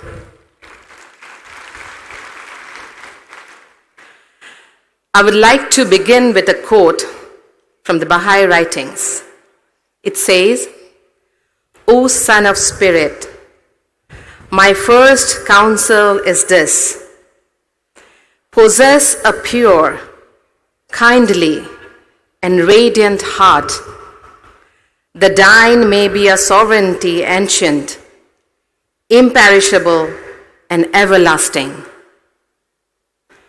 I think it's all starting with our heart. And what heartfulness is trying to do is unlock the hearts of everyone so that we can embrace love, unity, compassion, and break our barriers of caste, religion, gender. I'm so happy to be part of this conference, just wanted to share a few thoughts from the Baha'i community. Friends, we have seen that there are many factors that contributing to keeping India together as a nation. Few can deny that a vital cohesive force that binds the nation together is the spirituality of people. This spirituality finds expression in a culture that values human beings as the creation of the divine and is open and accepting of people of all backgrounds, that views in all living beings the reflections of the sacred and therefore enjoins respect, gentleness, and non-violence in all relationships as the ideal way of life. It is this spirit of an all-embracing oneness that is conveyed in the ancient ethos of Vasudeva Kutumbakam. The world is one family. This ethos implicitly envisages that the unity of the nations will be a stage in the process of the progressive manifestation of the spirit of oneness in the social and political realm. It reaches its fruition when the principle of the oneness of humankind is firmly established in the consciousness of people, and when India and its sister nations across the world unite as one family.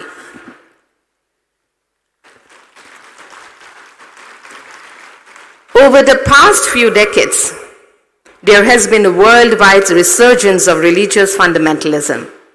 Voices that represent religious extremism and intolerance have increasingly entered the political and social mainstream, and in many countries, they now dominate public discourse. This has created an atmosphere of confusion around the concept of religion, where its unifying and constructive role has been steadily obscured by the tendency to view it solely through an identity lens. India too has not become immune to it, and these challenges come at a time of a great uncertainty in world history, when the need for internal unity is vital to successfully navigate the waves of present and impending crisis that can gravely undermine the nation's progress, including the global pandemic, increasing geopolitical stability and war, economic recession, climate change, terrorism, and global food and energy crisis. The need of the hour then is for a constructive dialogue, a discourse involving leaders and representatives of all religions in India on the role of religion in contributing to social harmony. The ground for such a discourse must be laid by clarifying the fundamental nature and purpose of religion as a system of knowledge and practice, and common foundations of all religions. Such a discourse must show a practical path forward for inter-religious collaboration in contributing to the progress of our nation. Preserving these traditions of inter-religious fellowship and perpetuating them requires efforts from individuals, communities, religious leaders, and institutions of society as the media, education system, and the state. However, such efforts can close in on themselves if inter-religious unity is considered an end in itself and is not viewed in the context of society's needs at this moment in history. Unless united communities are driven by a common objective to contribute to the transformation of society and to ever-increasing material and spiritual prosperity, unity can become a pretext for passive conformity with the status quo, with all its attendant challenges and injustices. The most secure basis of interreligious harmony would thus lie in religious communities coming together to apply spiritual principles common to all religions, for building a more united, just, and prosperous world. But friends, addressing the complex and unprecedented challenges of the 21st century will require the masses of humanity to make deep changes in their patterns of thought and behavior, and willingness to make profound sacrifices for the common good.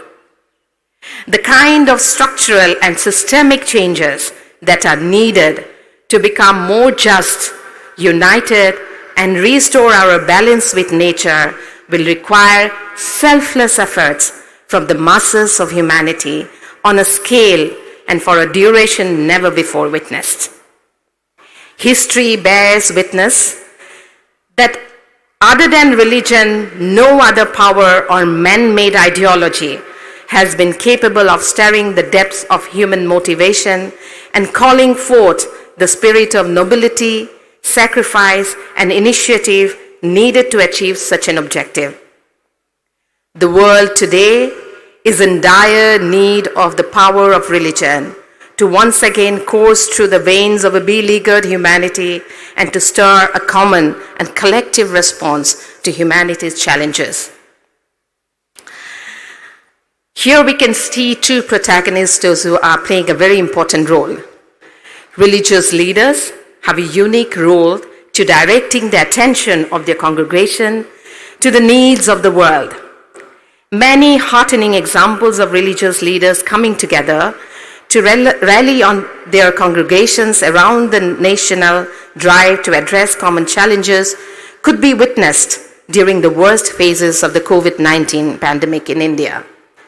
25 religious leaders and representatives of Indian interfaith movements in India issued a joint statement to the followers of all religions in India to reiterate those principles common to all religions that have the greatest bearing on people's response to the crisis. The statement, which was issued as an initiative coordinated by the Baha'i community of India, called upon adherents of all religions to unite in a common commitment to 4 spiritual principles that have the most relevance to this crisis. And I think it's still relevant to these current challenges that we all are facing. Recognitions of the oneness of religion, the oneness of humankind, selfless and sacrificial service to the common good, and the complementary between science and religion. Although this was a modest effort, it illustrated the tremendous potential for positive social change that resided in the untapped spirituality of the masses, which faith leaders could come together and channelize for the well-being of all. Friends, another group of population where we are still trying to draw on their capacity and potentials are our youth. Youth, the Baha'i writing says that youth can move the world. The young people have a critical role to play in the field of development, peace, and prosperity of humanity. Young people want a better society no matter where they live.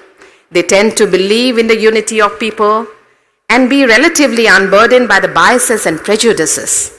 They want peaceful and prosperous future for themselves and their peers.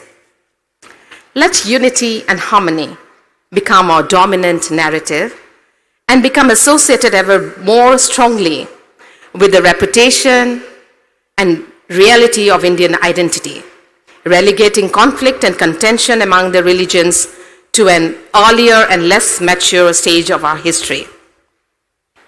Friends, let us harness an edifying power of religion towards constructive endeavors that can bring about the spiritual and material prosperity of our nation. In this way, India can truly lead the world morally and contribute to global peace and harmony, assuring its rightful place as a leader in spirituality and interreligious harmony. Thank you so much, and I'm so happy to be part of this endeavor. Thank you. Thank you, Nilakshi ji. It is true that It is time to restore balance with nature, and it would require efforts on a mammoth scale from each one of us. We would now like to invite to the dais Rabbi Ezekiel Isaac Malekar. Rabbi Ezekiel is a priest of the Judah Hayam Synagogue, the Jewish temple at New Delhi. He is the spiritual master of the Speaking Tree, Times of India, and a human rights activist, a recipient of the Doctor of Literature and the Mahavir Mahatma Award. He is the recipient of the Ambassador of Peace Award for promoting harmonious relations between the interfaith communities. A very well-known author, it is now our privilege to listen to Rabbi Ezekiel. Namaste, Shalom. First of all, I would like to clarify that I am not here to represent any particular community. I am here to represent all my Indian brothers and sisters. Because we have been divided into caste and creed and religions, but we forgot. I always say, Janani Janma Bhumischa Swargadapi Gariyasi. The mother who gives you birth and the country where you are born are greater than the heaven. So I always say that I am an Indian first. मैं पहले भारतीय हूँ, then मैं यहूदी हूँ.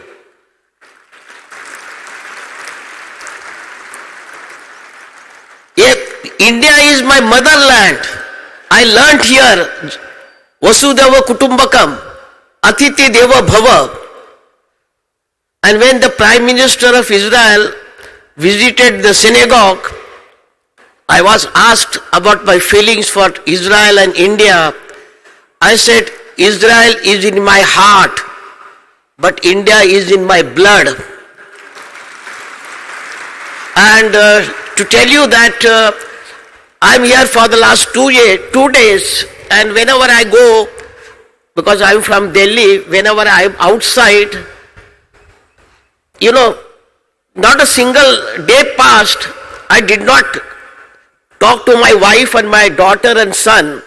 But here, I'm here for the last 2 days, I completely forgot about my family, and because that hypnotizing effect of the spiritual vibration which I experience here in this very place, because I never felt homesick. And my special thanks, because there is a saying in Tibet that I saw an animal from the mountain, from the top of the mountain. When I went near to that animal, I saw that he is a human being. And when I start walking with him, I found my brother in him. So when I came here to this place, I found my brother, Mr. Jackie, Mr. Baruch here. Mr. Baruch, please stand up.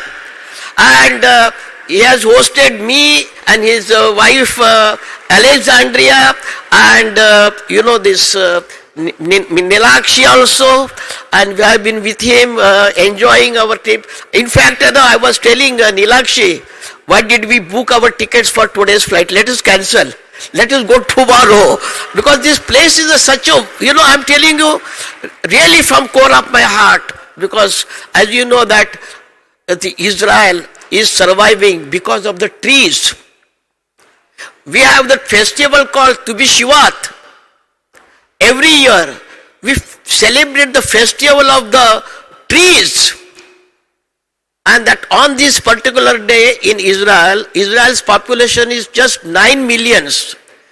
At least 2 million people will go and they will plant a sapling. Here, in my practice, whenever I attend anyone's respected, Daaji was saying that Tulsi, that plant of Tulsi, whenever I attended any auspicious occasion, whether it is a birthday party, it is a wedding anniversary, I always given them not in gift or cash or kind. I gave them the sapling of tulsi. I said, go and plant it. And in Judaism, the little girl, she has to plant that sapling when she is 2 or 3 years old. And when she gets married, after say 20 years, that plants which she has planted, sapling, maybe 20 years ago, the flowers and the leaves of that tree is used for decoration of the canopy under which her marriage takes place. But, and that's why I always say that God first created the nature. This is a divine gift of God. And He created man on the last day, on the 6th day. And He said to man, this is a divine gift of God. Please take care of it as a protector. But I'm sorry to say that instead of protector, we became the destroyers of the nature for the sake of progress and development. So it is very important what I learned. I'm going to take this message to Israel, that what I learned in Israel and this place, that how to take care of the, each tree, be a member of that tree, adapt it, look after that tree. And secondly, I would like to say that just now Honorable Baba Jainji said that Daaji is Guru. What is the blessing of your life? To find a Guru. But I always say, Daaji is not only Guru, he is a Sadguru. What is the meaning of Sadguru and Guru? Guru will show you the path of righteousness, path of peace, how to attain the inner peace. But Daaji is a soul which will take us to that path, and he will guide us and he will make our life successful. So I always say in my prayers that may God grant successful, peaceful and healthiest and long 120 years life to respected Daaji ji. It is said in Hebrew, our holy scripture is Torah. Someone asked Rabbi Hillel, can you tell me Torah in one sentence? And Rabbi Hillel said, what is hateful and hurtful to you, do not do to others. If you do not want to appreciate, if you do not want to say the good words, please do not criticize that person. I'm going to tell you a small story. A person, he was in the bad habit of not finding good, virtues in that person. He always used to criticize. This is the nature of the human being. We don't want to see the goodness in others. We want to criticize that person. So he said to Koel is a cuckoo. He said to Koel, you are singing, your chanting is so melodious, but the difficulty with you, your color is black. If you would have not been black in color, it would have been wonderful. Then he says to Rose, you are the king of the flowers, but again you have a problem. You have that deficiency. You have thorns in it. It would have been no thorns, you would have been the most beautiful. Then he said to sea, ocean, your kingdom is so vast, but the problem with you, your water is salty. If your water would have not been salty, it would have been a great. Then what happened? That cuckoo and the flower, the rose and sea said together that person, it would have been better if you had no, habit of cursing others, finding faults with others. So my request to you, if you are not able to appreciate others, do not criticize. It is said in the Lashon Hora in Judaism. And at the end I would like to say that jism means our body. Jism ko to bahut sawar chuke ho. We have beautified our body. We go to the beauty parlor. I never knew that even gents go to the beauty parlor to beautify their face. They must look very beautiful. But you must see that beautiful, that is from the inner beauty. That is what Daaji has been saying, that inner peace, through the inner peace, through the prayer, through the meditation, then comes the concentration, then comes the contemplation, then comes the, that realization. So that is the real one. But what we do, जिस्म को तो बहुत सवर चुके हो, अब रूह का श्रृंगार कीजिए. Now beautify your soul. जिस्म को तो बहुत सवर चुके हो, अब रूह का श्रृंगार कीजिए. फूल को शाख से मत तोड़िए, उसके खुशबू का आनंद लीजिए. At the end I would say, oh God, you taught us how to fly in the air like a bird.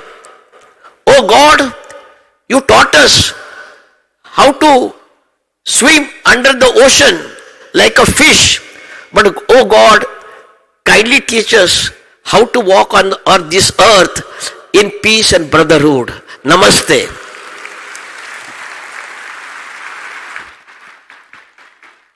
Thank you very much, Rabbi Ezekiel. It is truly time for each of us to pray to the Lord to fill our hearts with peace and inner beauty. I would now like to invite Miss Sophia Bentones, who is the Sufi guide of the Aloya. She is representing her father, who is the Sufi guide of the Aloya. She is Vice President of ISA, an NGO of the Path and Words of Peace. The Aloya faith has taken the decision to create bonds with all humanity and to be proactive in embracing especially the youth in order to transmit the culture of peace. We are very happy to listen now to Miss Sophia. Thank you very much. Excuse me, everybody. Good morning. I'm so sorry because my English is not so good, so I need a translator for this action. I just say to you, you are my sister and friend, and also brothers in humanity. And thank you very much for what you do today, and I hope it repeats this action every day, every year, for everybody all over the world. Thank you very much.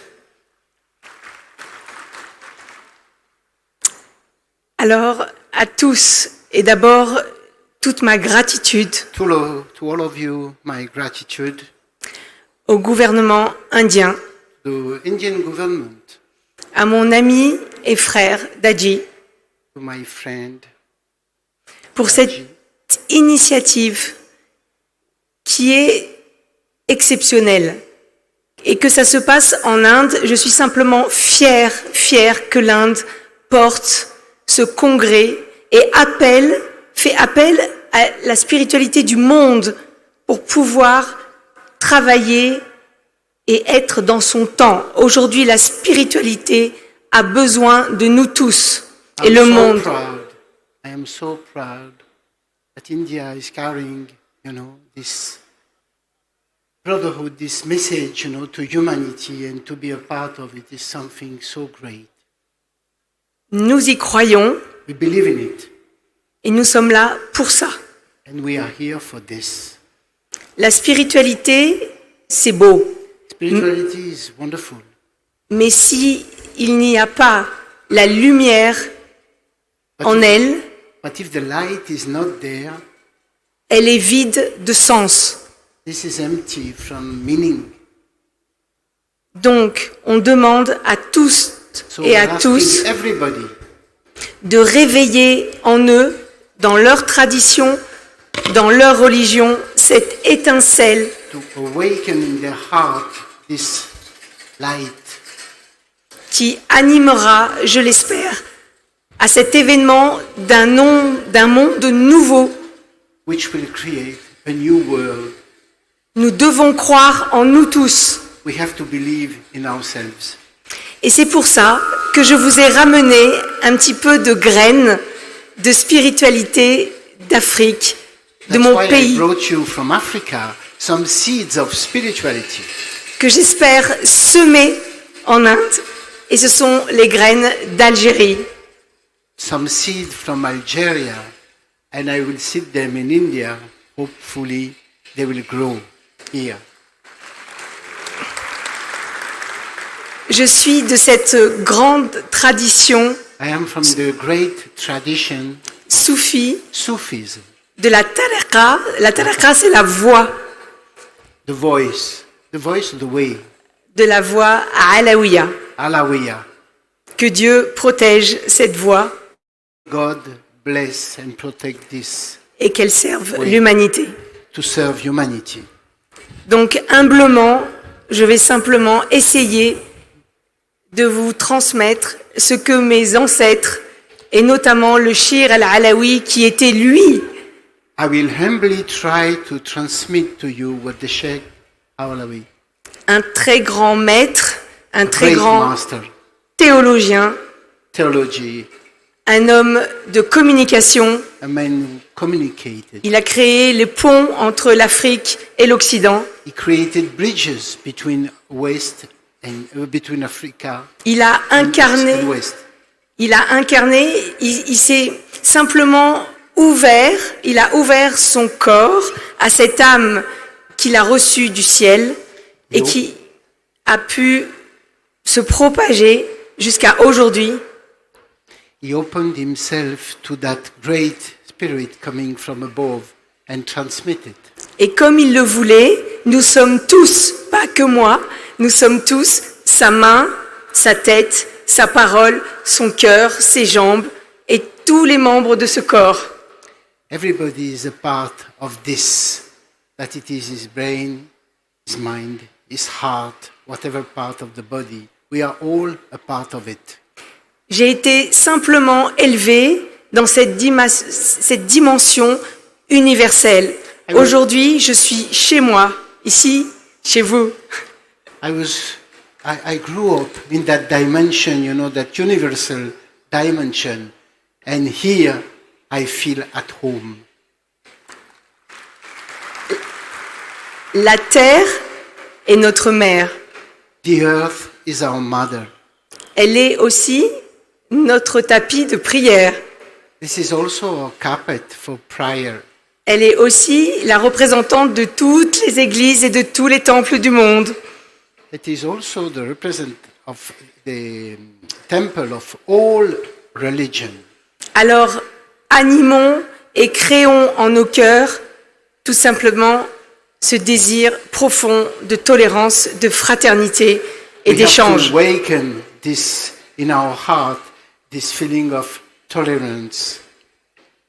Et aujourd'hui, on va prouver qu'un ordre soufi, alaoui, peut se transformer et s'incarner sur Terre en étant un membre agissant. C'est pour ça que je vais vous parler de son ONG, AISA, ONG internationale. Now I would like to speak about the NGO, AISA. AISA, ONG internationale, a été créée en 2001. In 2001. Voilà. Et elle a eu la chance, c'est d'être reconnue par les Nations Unies It was recognized by the United Nations. Et d'obtenir un statut consultatif spécial. It's receiving a very special approach. Et qui concerne les différents domaines comme l'éthique, la spiritualité, In ethic and spirituality as a reference. la culture de paix, A culture for peace. la gouvernance et tout ce qui concerne l'égalité des genres et le domaine social. C'est une... which is related with the governance and also the genre, tu dis? Oui. Et tout ça, c'est pour vous dire que cette reconnaissance, on l'a eu aussi. Donc nos maîtres ont reçu, le Shir al-Alawi a reçu de l'UNESCO en 2015 une très très belle récompense, comme quoi il était l'école de la tolérance et de la convivialité interreligieuse. Et c'est pour ça que nous sommes là aujourd'hui. And we received the prize, you know, as for the tolerance and whatever. Donc, il faut savoir qu'aujourd'hui les enjeux sont très grands, que le monde est en grande détresse et qu'il faut agir. Yes, we have to act. The world is really trouble, in distress. Et tout simplement, Aïssa ONG, par son président d'honneur, qui aujourd'hui est le 44e shir de la Tariqa Alawiya Shediliya Derkawiya. It's getting complicated. Yes, but it is the 44th, you know, from the line from Muhammad, you know, the 44th one. Voilà. And il fallait agir. Et il a eu cette idée extraordinaire de fédérer le monde autour d'une seule journée, qui est la journée du 16 mai. C'est la journée du vivre ensemble en paix. So on the 16th of May, it is the day of the year in which we celebrate the oneness. Alors vivre ensemble, comme on le dit, on le fait, To et c'est live très together, difficile. we do it, and I agree, it's difficult. Mais vivre ensemble en paix, c'est un gros challenge. But to live together in peace, it's quite a challenge. C'est pour ça que nous devons investir la paix That's why we have to bring peace in us, en nous, d'abord, inside ourselves. pour pouvoir ensuite être en paix avec les autres. Then we could be in peace with the others. La paix n'est pas l'absence de conflit. Peace is not absence of conflict. C'est cet état d'être qui nous anime au quotidien. It is this feeling which we have daily in our daily life. C'est pourquoi, pour avoir des sociétés plus équilibrées, où le cœur de la cité vibre dans cet esprit, nous croyons en cette journée internationale du vivre ensemble en paix du 16 mai. We really believe in these days, and we want to bring it into life. Vous devez tous vous l'approprier et vous devez, selon vos traditions, selon vos compétences, selon vos domaines, provoquer justement par cet avènement de ce 16 mai, de vous exprimer à travers cette journée. Et cette journée n'est pas qu'une journée, cette journée, idéalement, c'est toute l'année et toute la vie qu'il faut la pratiquer. We should make it ours, and it's not only actually one day, it's every day, every moment of the day, every moment of our lives. Il faut juste éveiller nos consciences à cet état. Awakening our consciousness to that state. N'oubliez jamais que l'autre est un moyen de savoir qui vous êtes. Remember that the other one is also there to make you understand who you are. Donc, j'invite le gouvernement indien à oser porter et devenir ambassadeur du 16 mai. Et nous l'invitons. On a une chance exceptionnelle. Cette année, Aïssa ONG est accueillie en ces lieux à Genève, aux Nations Unies, pour pouvoir justement discuter d'un sujet qui anime le cœur de Aïssa ONG, qui est la transmission et l'éducation à la culture de paix. So I officially invite the Indian government to come to Geneva and to participate to this event. Donc les Nations Unies sont ouvertes à vous recevoir, vous, peuple indien. In Geneva, are waiting for you. Voilà, et un grand merci, Thank un grand you very merci much. pour tout ce que vous faites. Et il faut juste simplement y croire. We have to believe. That's all we have to do. We have to believe in it. Pour moi, ces instants sont historiques J'espère historical for me. De tout mon cœur qu'un jour rayonnera et depuis l'Inde From the cette bottom of my fraternité. heart, I wish that this is going to shine, from India to all over the world. N'oubliez jamais qu'il y a toujours un exemple et que l'Inde doit être cet exemple.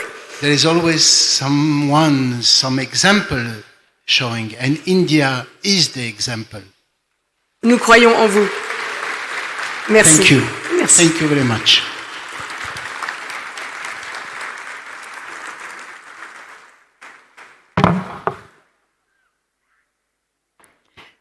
Thank you very much, Miss Sophia, and thank you so much for the invitation for all of us. Ladies and gentlemen, we have heard wise words from all our respected speakers on the dais. It is now up to each one of us to carry back whatever we could, whatever we imbibe and absorb within. We now come to the end of this plenary session, and it is now time to felicitate our respected speakers, for which I invite our members from the Heartfulness organization to conduct the felicitation. I invite Sister Ekta and Sister Meena to please come and felicitate Dr. Rollin McCraty from the Heart Math Institute.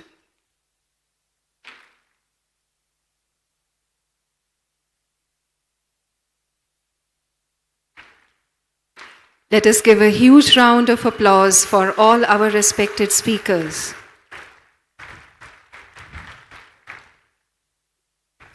I now invite Sister Veronique and Sister Ananya to please felicitate Dr. Joseph Howell.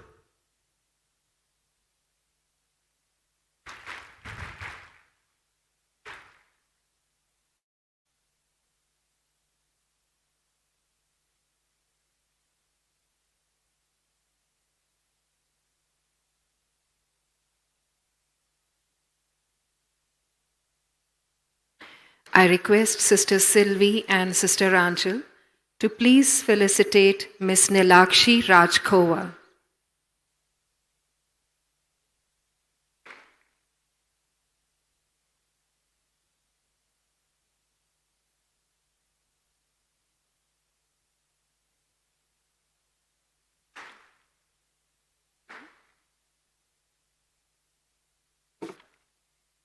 I now invite Brother Trilochan and Sister Arshia to please come and felicitate Rabbi Ezekiel Isaac Malekar.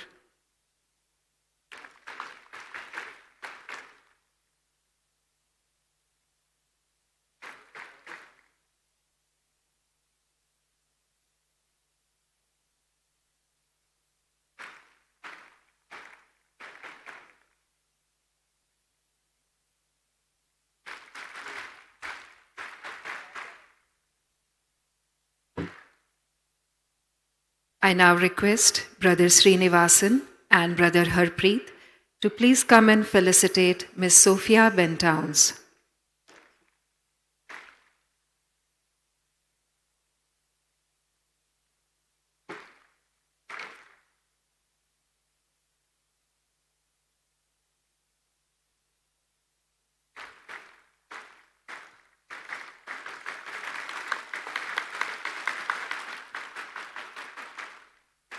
We once again thank all the respected speakers for this plenary session for sharing their wisdom with us. I would now like to invite Dr. Deva Vallabh Swamiji from the Swami Narayan Sampradaya, Secretary of Swami Narayan Gurukul Sangh Gujarat, to share a few words from this dais on his experience of heartfulness at the Global Spirituality Mahotsav. Dr. Deva Vallabh Swamiji.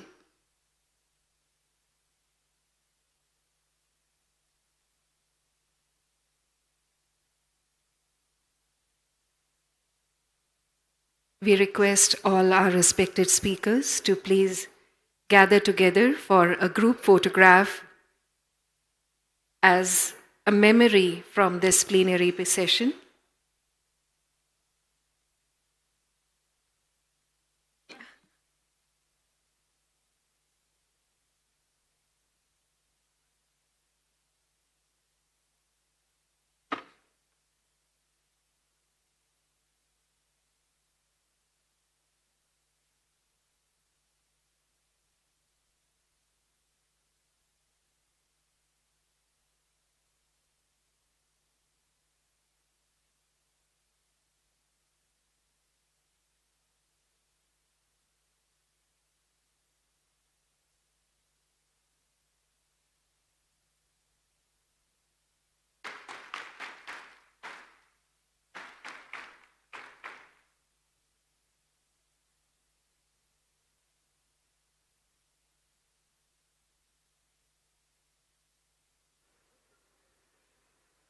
We request Dr. Deva Vallabh Swami ji to please share his experience of heartfulness at this event.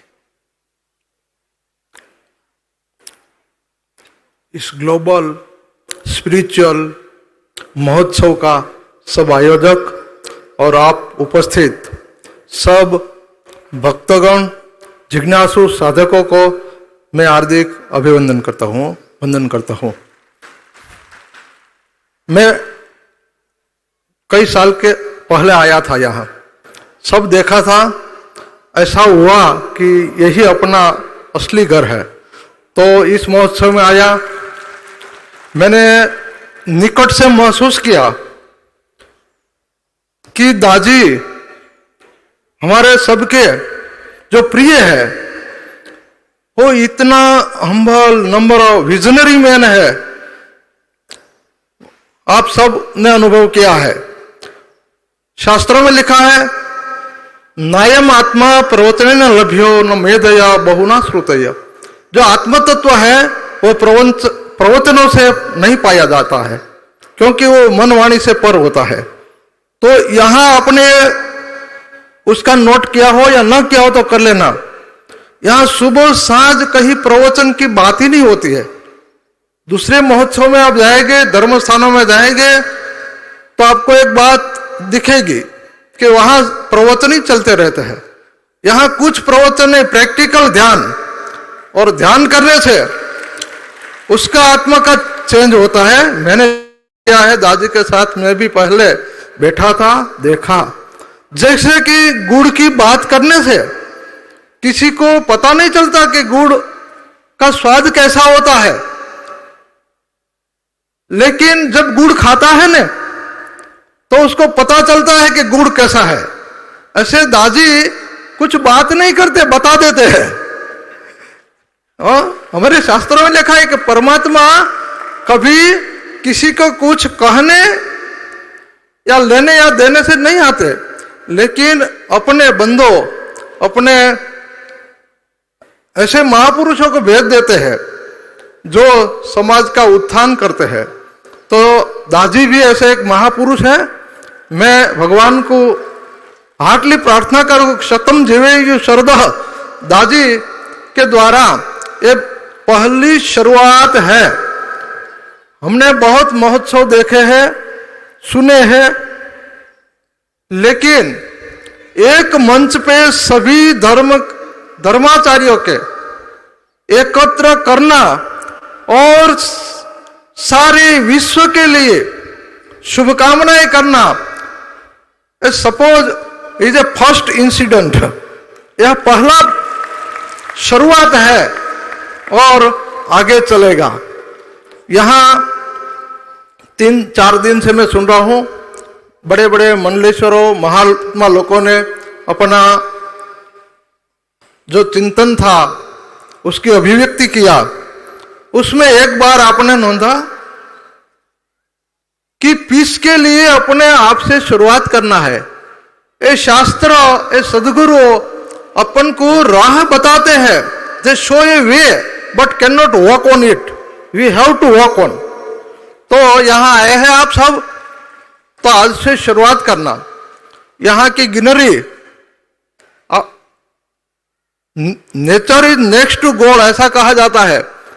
तो यहां आपको जैसे स्वर्ग में, स्वर्ग तो हमने नहीं देखा है, शास्त्रों में पढ़ा है कि ऐसा होता है वैसा होता है, लेकिन यहां आपको स्वर्ग की अनुभूति हुई है। वो हमें तो हुई है, क्योंकि यहां हर एक वॉलंटियर, हर एक साधक के चेहरे पे मुस्कान दिखती है। आपने देखा, कोई स्ट्रेस में नहीं है, सब आनंद में, खुशी में है।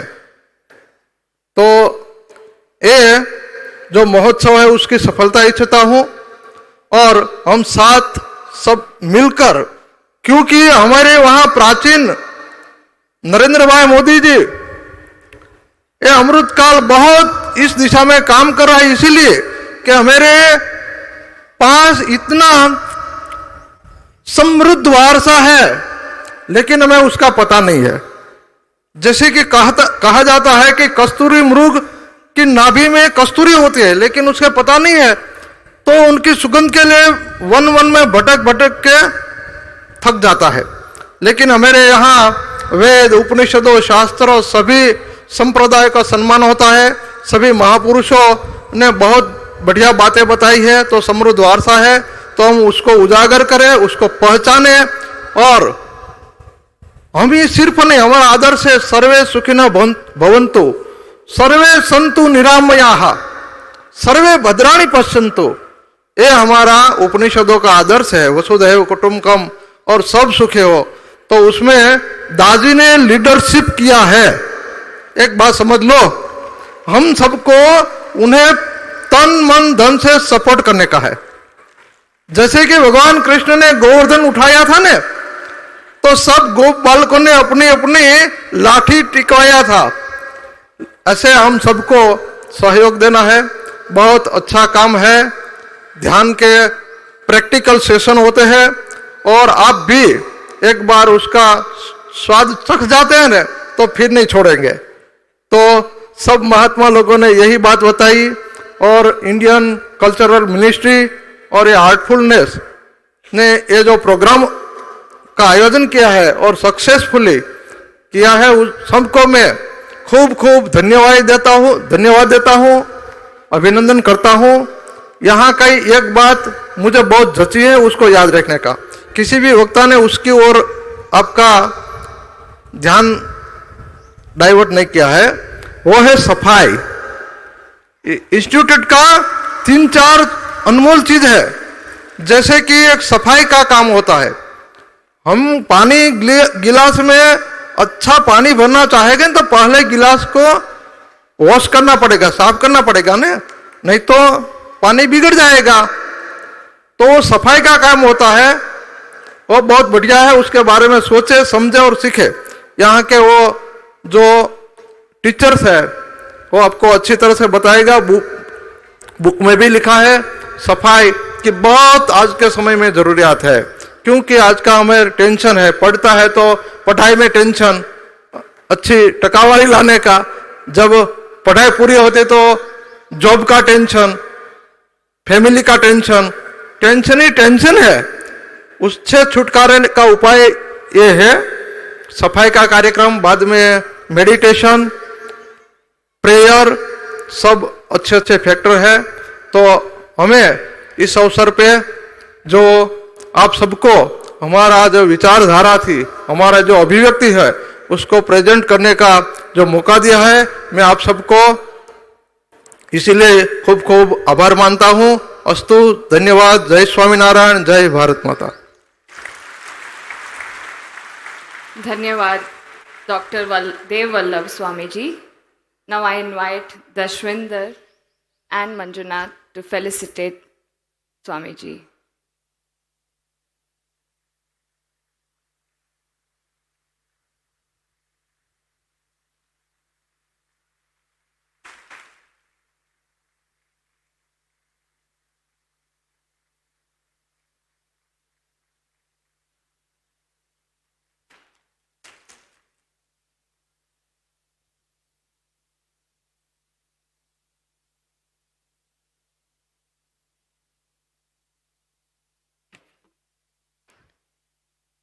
The Global Spirituality Mahotsav has been a true coming together of people from various faiths and organizations on one platform. It is music that unites one and all. And what we will witness now is a beautiful musical performance by Vivek from the Heartfulness Institute and Paul, who will be playing the sarod, representing the transcendental meditation. So let us now see how the notes of music come together with the notes of the heart from Vivek and Paul from Heartfulness and Transcendental Meditation. So let us put our hands together to welcome these two young musicians who will perform for us at the close of the Global Spirituality Mahotsav.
Tanpura is good?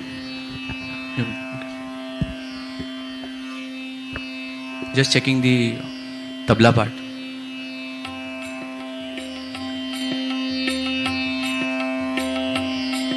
Again? Okay, good.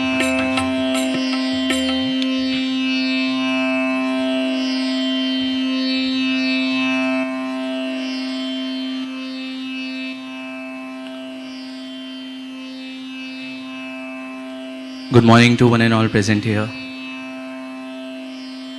We offer our gratefulness to the cultural ministry, to the Heartfulness organization, and the entire ecosystem of spirituality present here at Kanha Shanti Vanam for the Global Spiritual Mahotsav 2024.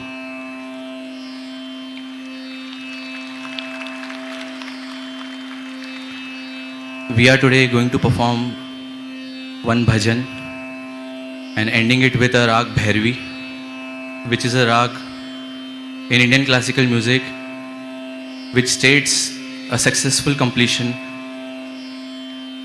of a conference or a mahotsav. So here we are presenting. On Sarod, we have Paul from Ireland, and he is a practitioner of transcendental meditation. And I am Vivek from Rajasthan, practicing heartfulness. So here we are presenting a bhajan. Thank you.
देख के पिंजरे में पंछी तू काहे मुस्काए,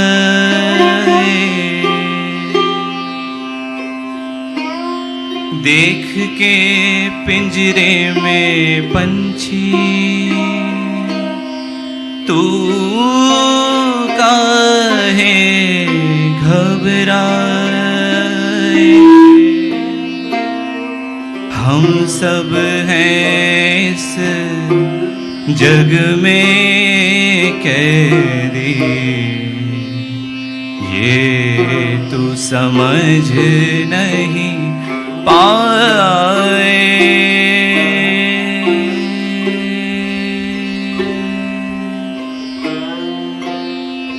देख के पिंजरे में पंछी तू काहे घबराए।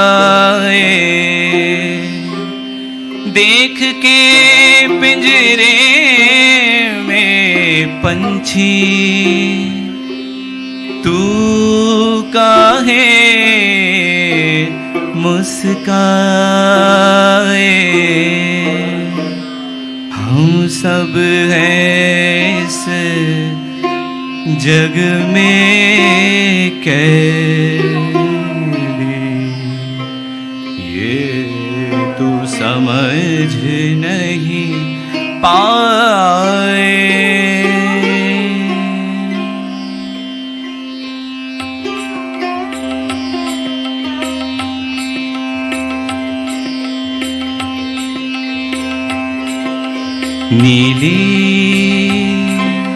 नीली छत के पीछे बैठा जाने कौन मदारी।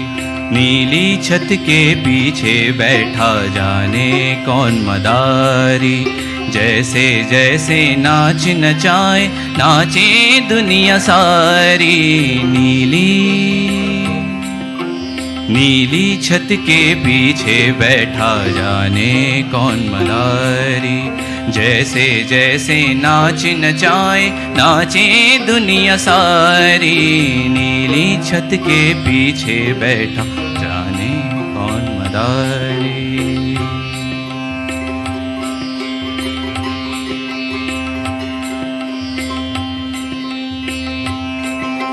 निराकार कोई कहता है कोई कुछ कुछ रूप बताए। निराकार कोई कहता है कोई कुछ कुछ रूप बताए। कोई कहे वह भेष बदल कर धरती पर आ जाए।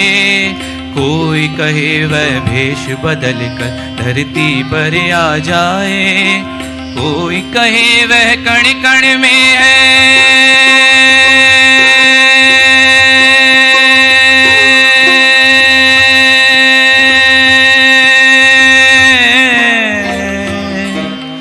कोई कहे वह कण कण में है पर वो नजर ना आए। वो अनदेखी एक पहेली क्या सुलझाई जाए। नीली छत के पीछे बैठा जाने कौन मदारी। नीली छत के पीछे बैठा जाने कौन मदारी। जैसे जैसे नाच नचाए जैसे जैसे नाच नचाए नाचे दुनिया सारी। नीली छत के पीछे बैठा जाने कौन मदारी।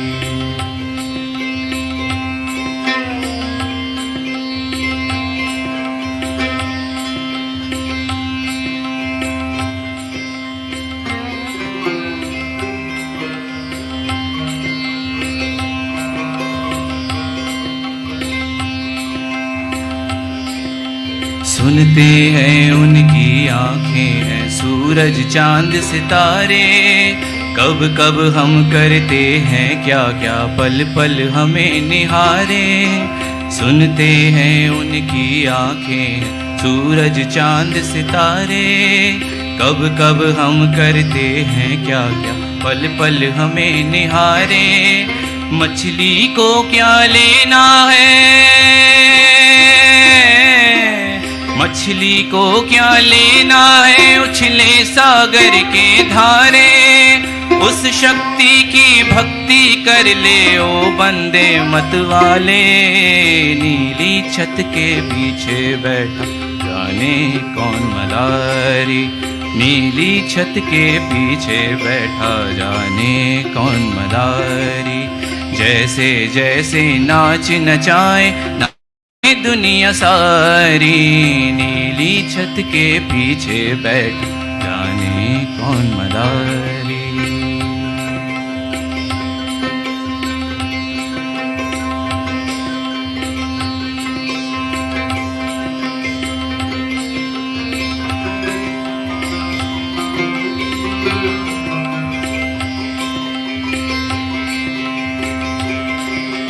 कहते हैं जिसने बनाया धरती गगन समंदर और सबको जो नाच नचाए है एक छुपा कलंदर। कहते हैं जिसने बनाया धरती गगन समंदर, और सबको जो नाच नचाए है एक छिपा कलंदर। वो मालिक छुप कर बैठा है,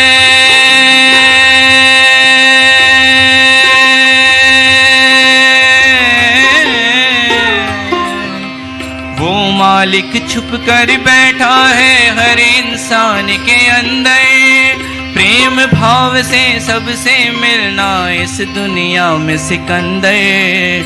प्रेम भाव से सबसे मिलना इस दुनिया में सिकंदर। नीली छत के पीछे बैठा जाने कौन मरा, जैसे जैसे नाच नचाए नाचे दुनिया सारी। नीली छत के पीछे बैठा जाने कौन मदारी, जाने कौन मदारी, जाने कौन मदारी, जाने कौन मदारी, जाने कौन मदारी, जाने कौन मदारी।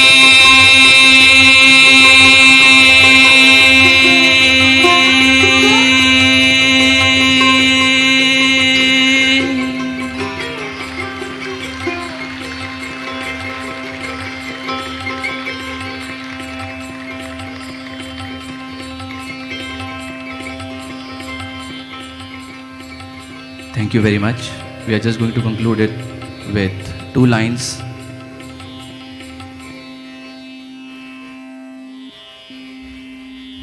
In the Rag Bhairavi.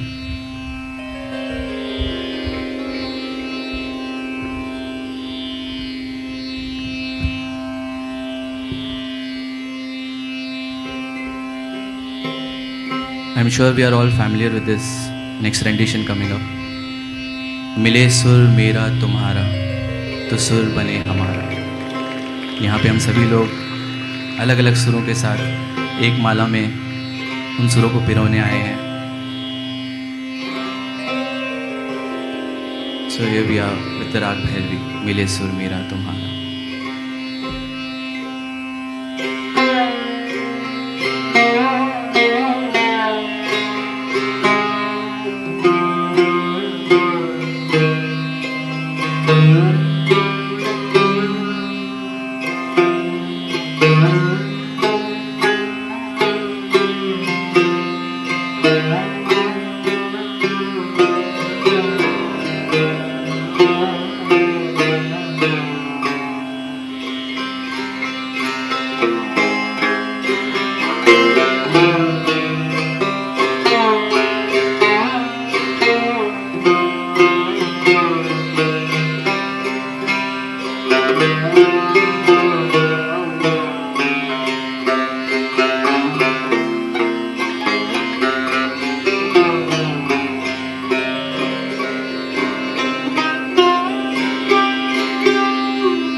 मिले सुर मेरा तुम्हारा,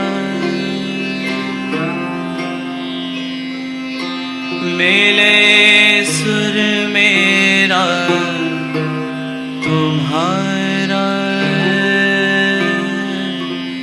मिले सुर मेरा तुम्हारा, तो सुर बने हमारा। मिले सुर मेरा तुम्हारा, मिले सुर मेरा तुम्हारा, तो सुर बने हमारा। सुर की नदियाँ हर दिशा से, सुर की नदियाँ हर दिशा से बह के सागर में मिले। बादलों का रूप लेके बरसे हल्के हल्के, ओ मिले सुर मेरा तुम्हारा, मिले सुर मेरा तुम्हारा। तो सुर बने हमारा, तो सुर बने हमारा, तो सुर बने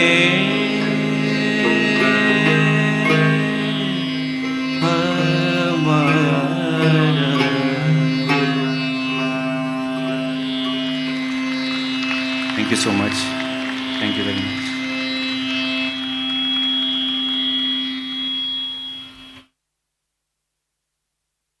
Thank you, Vivek, and thank you, Paul. It has been truly a wonderful and remarkable performance. It has succinctly concluded this whole vibration that each of us is feeling in our hearts. And it is now time for the Global Spirituality Mahotsav to come to a close.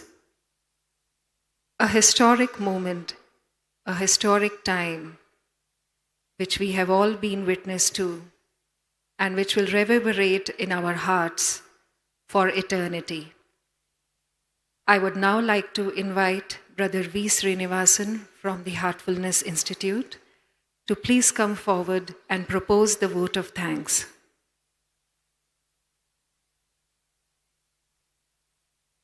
We request Brother Manjunath and Sister Ranchal to please felicitate Vivek and Paul for their wonderful musical performance.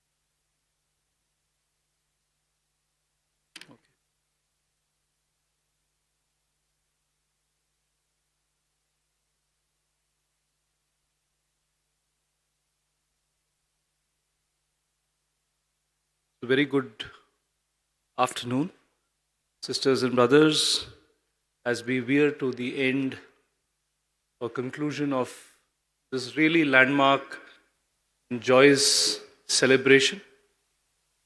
It's time to extend a really heartfelt vote of thanks to so many people who have been behind, working tirelessly towards making this event a success.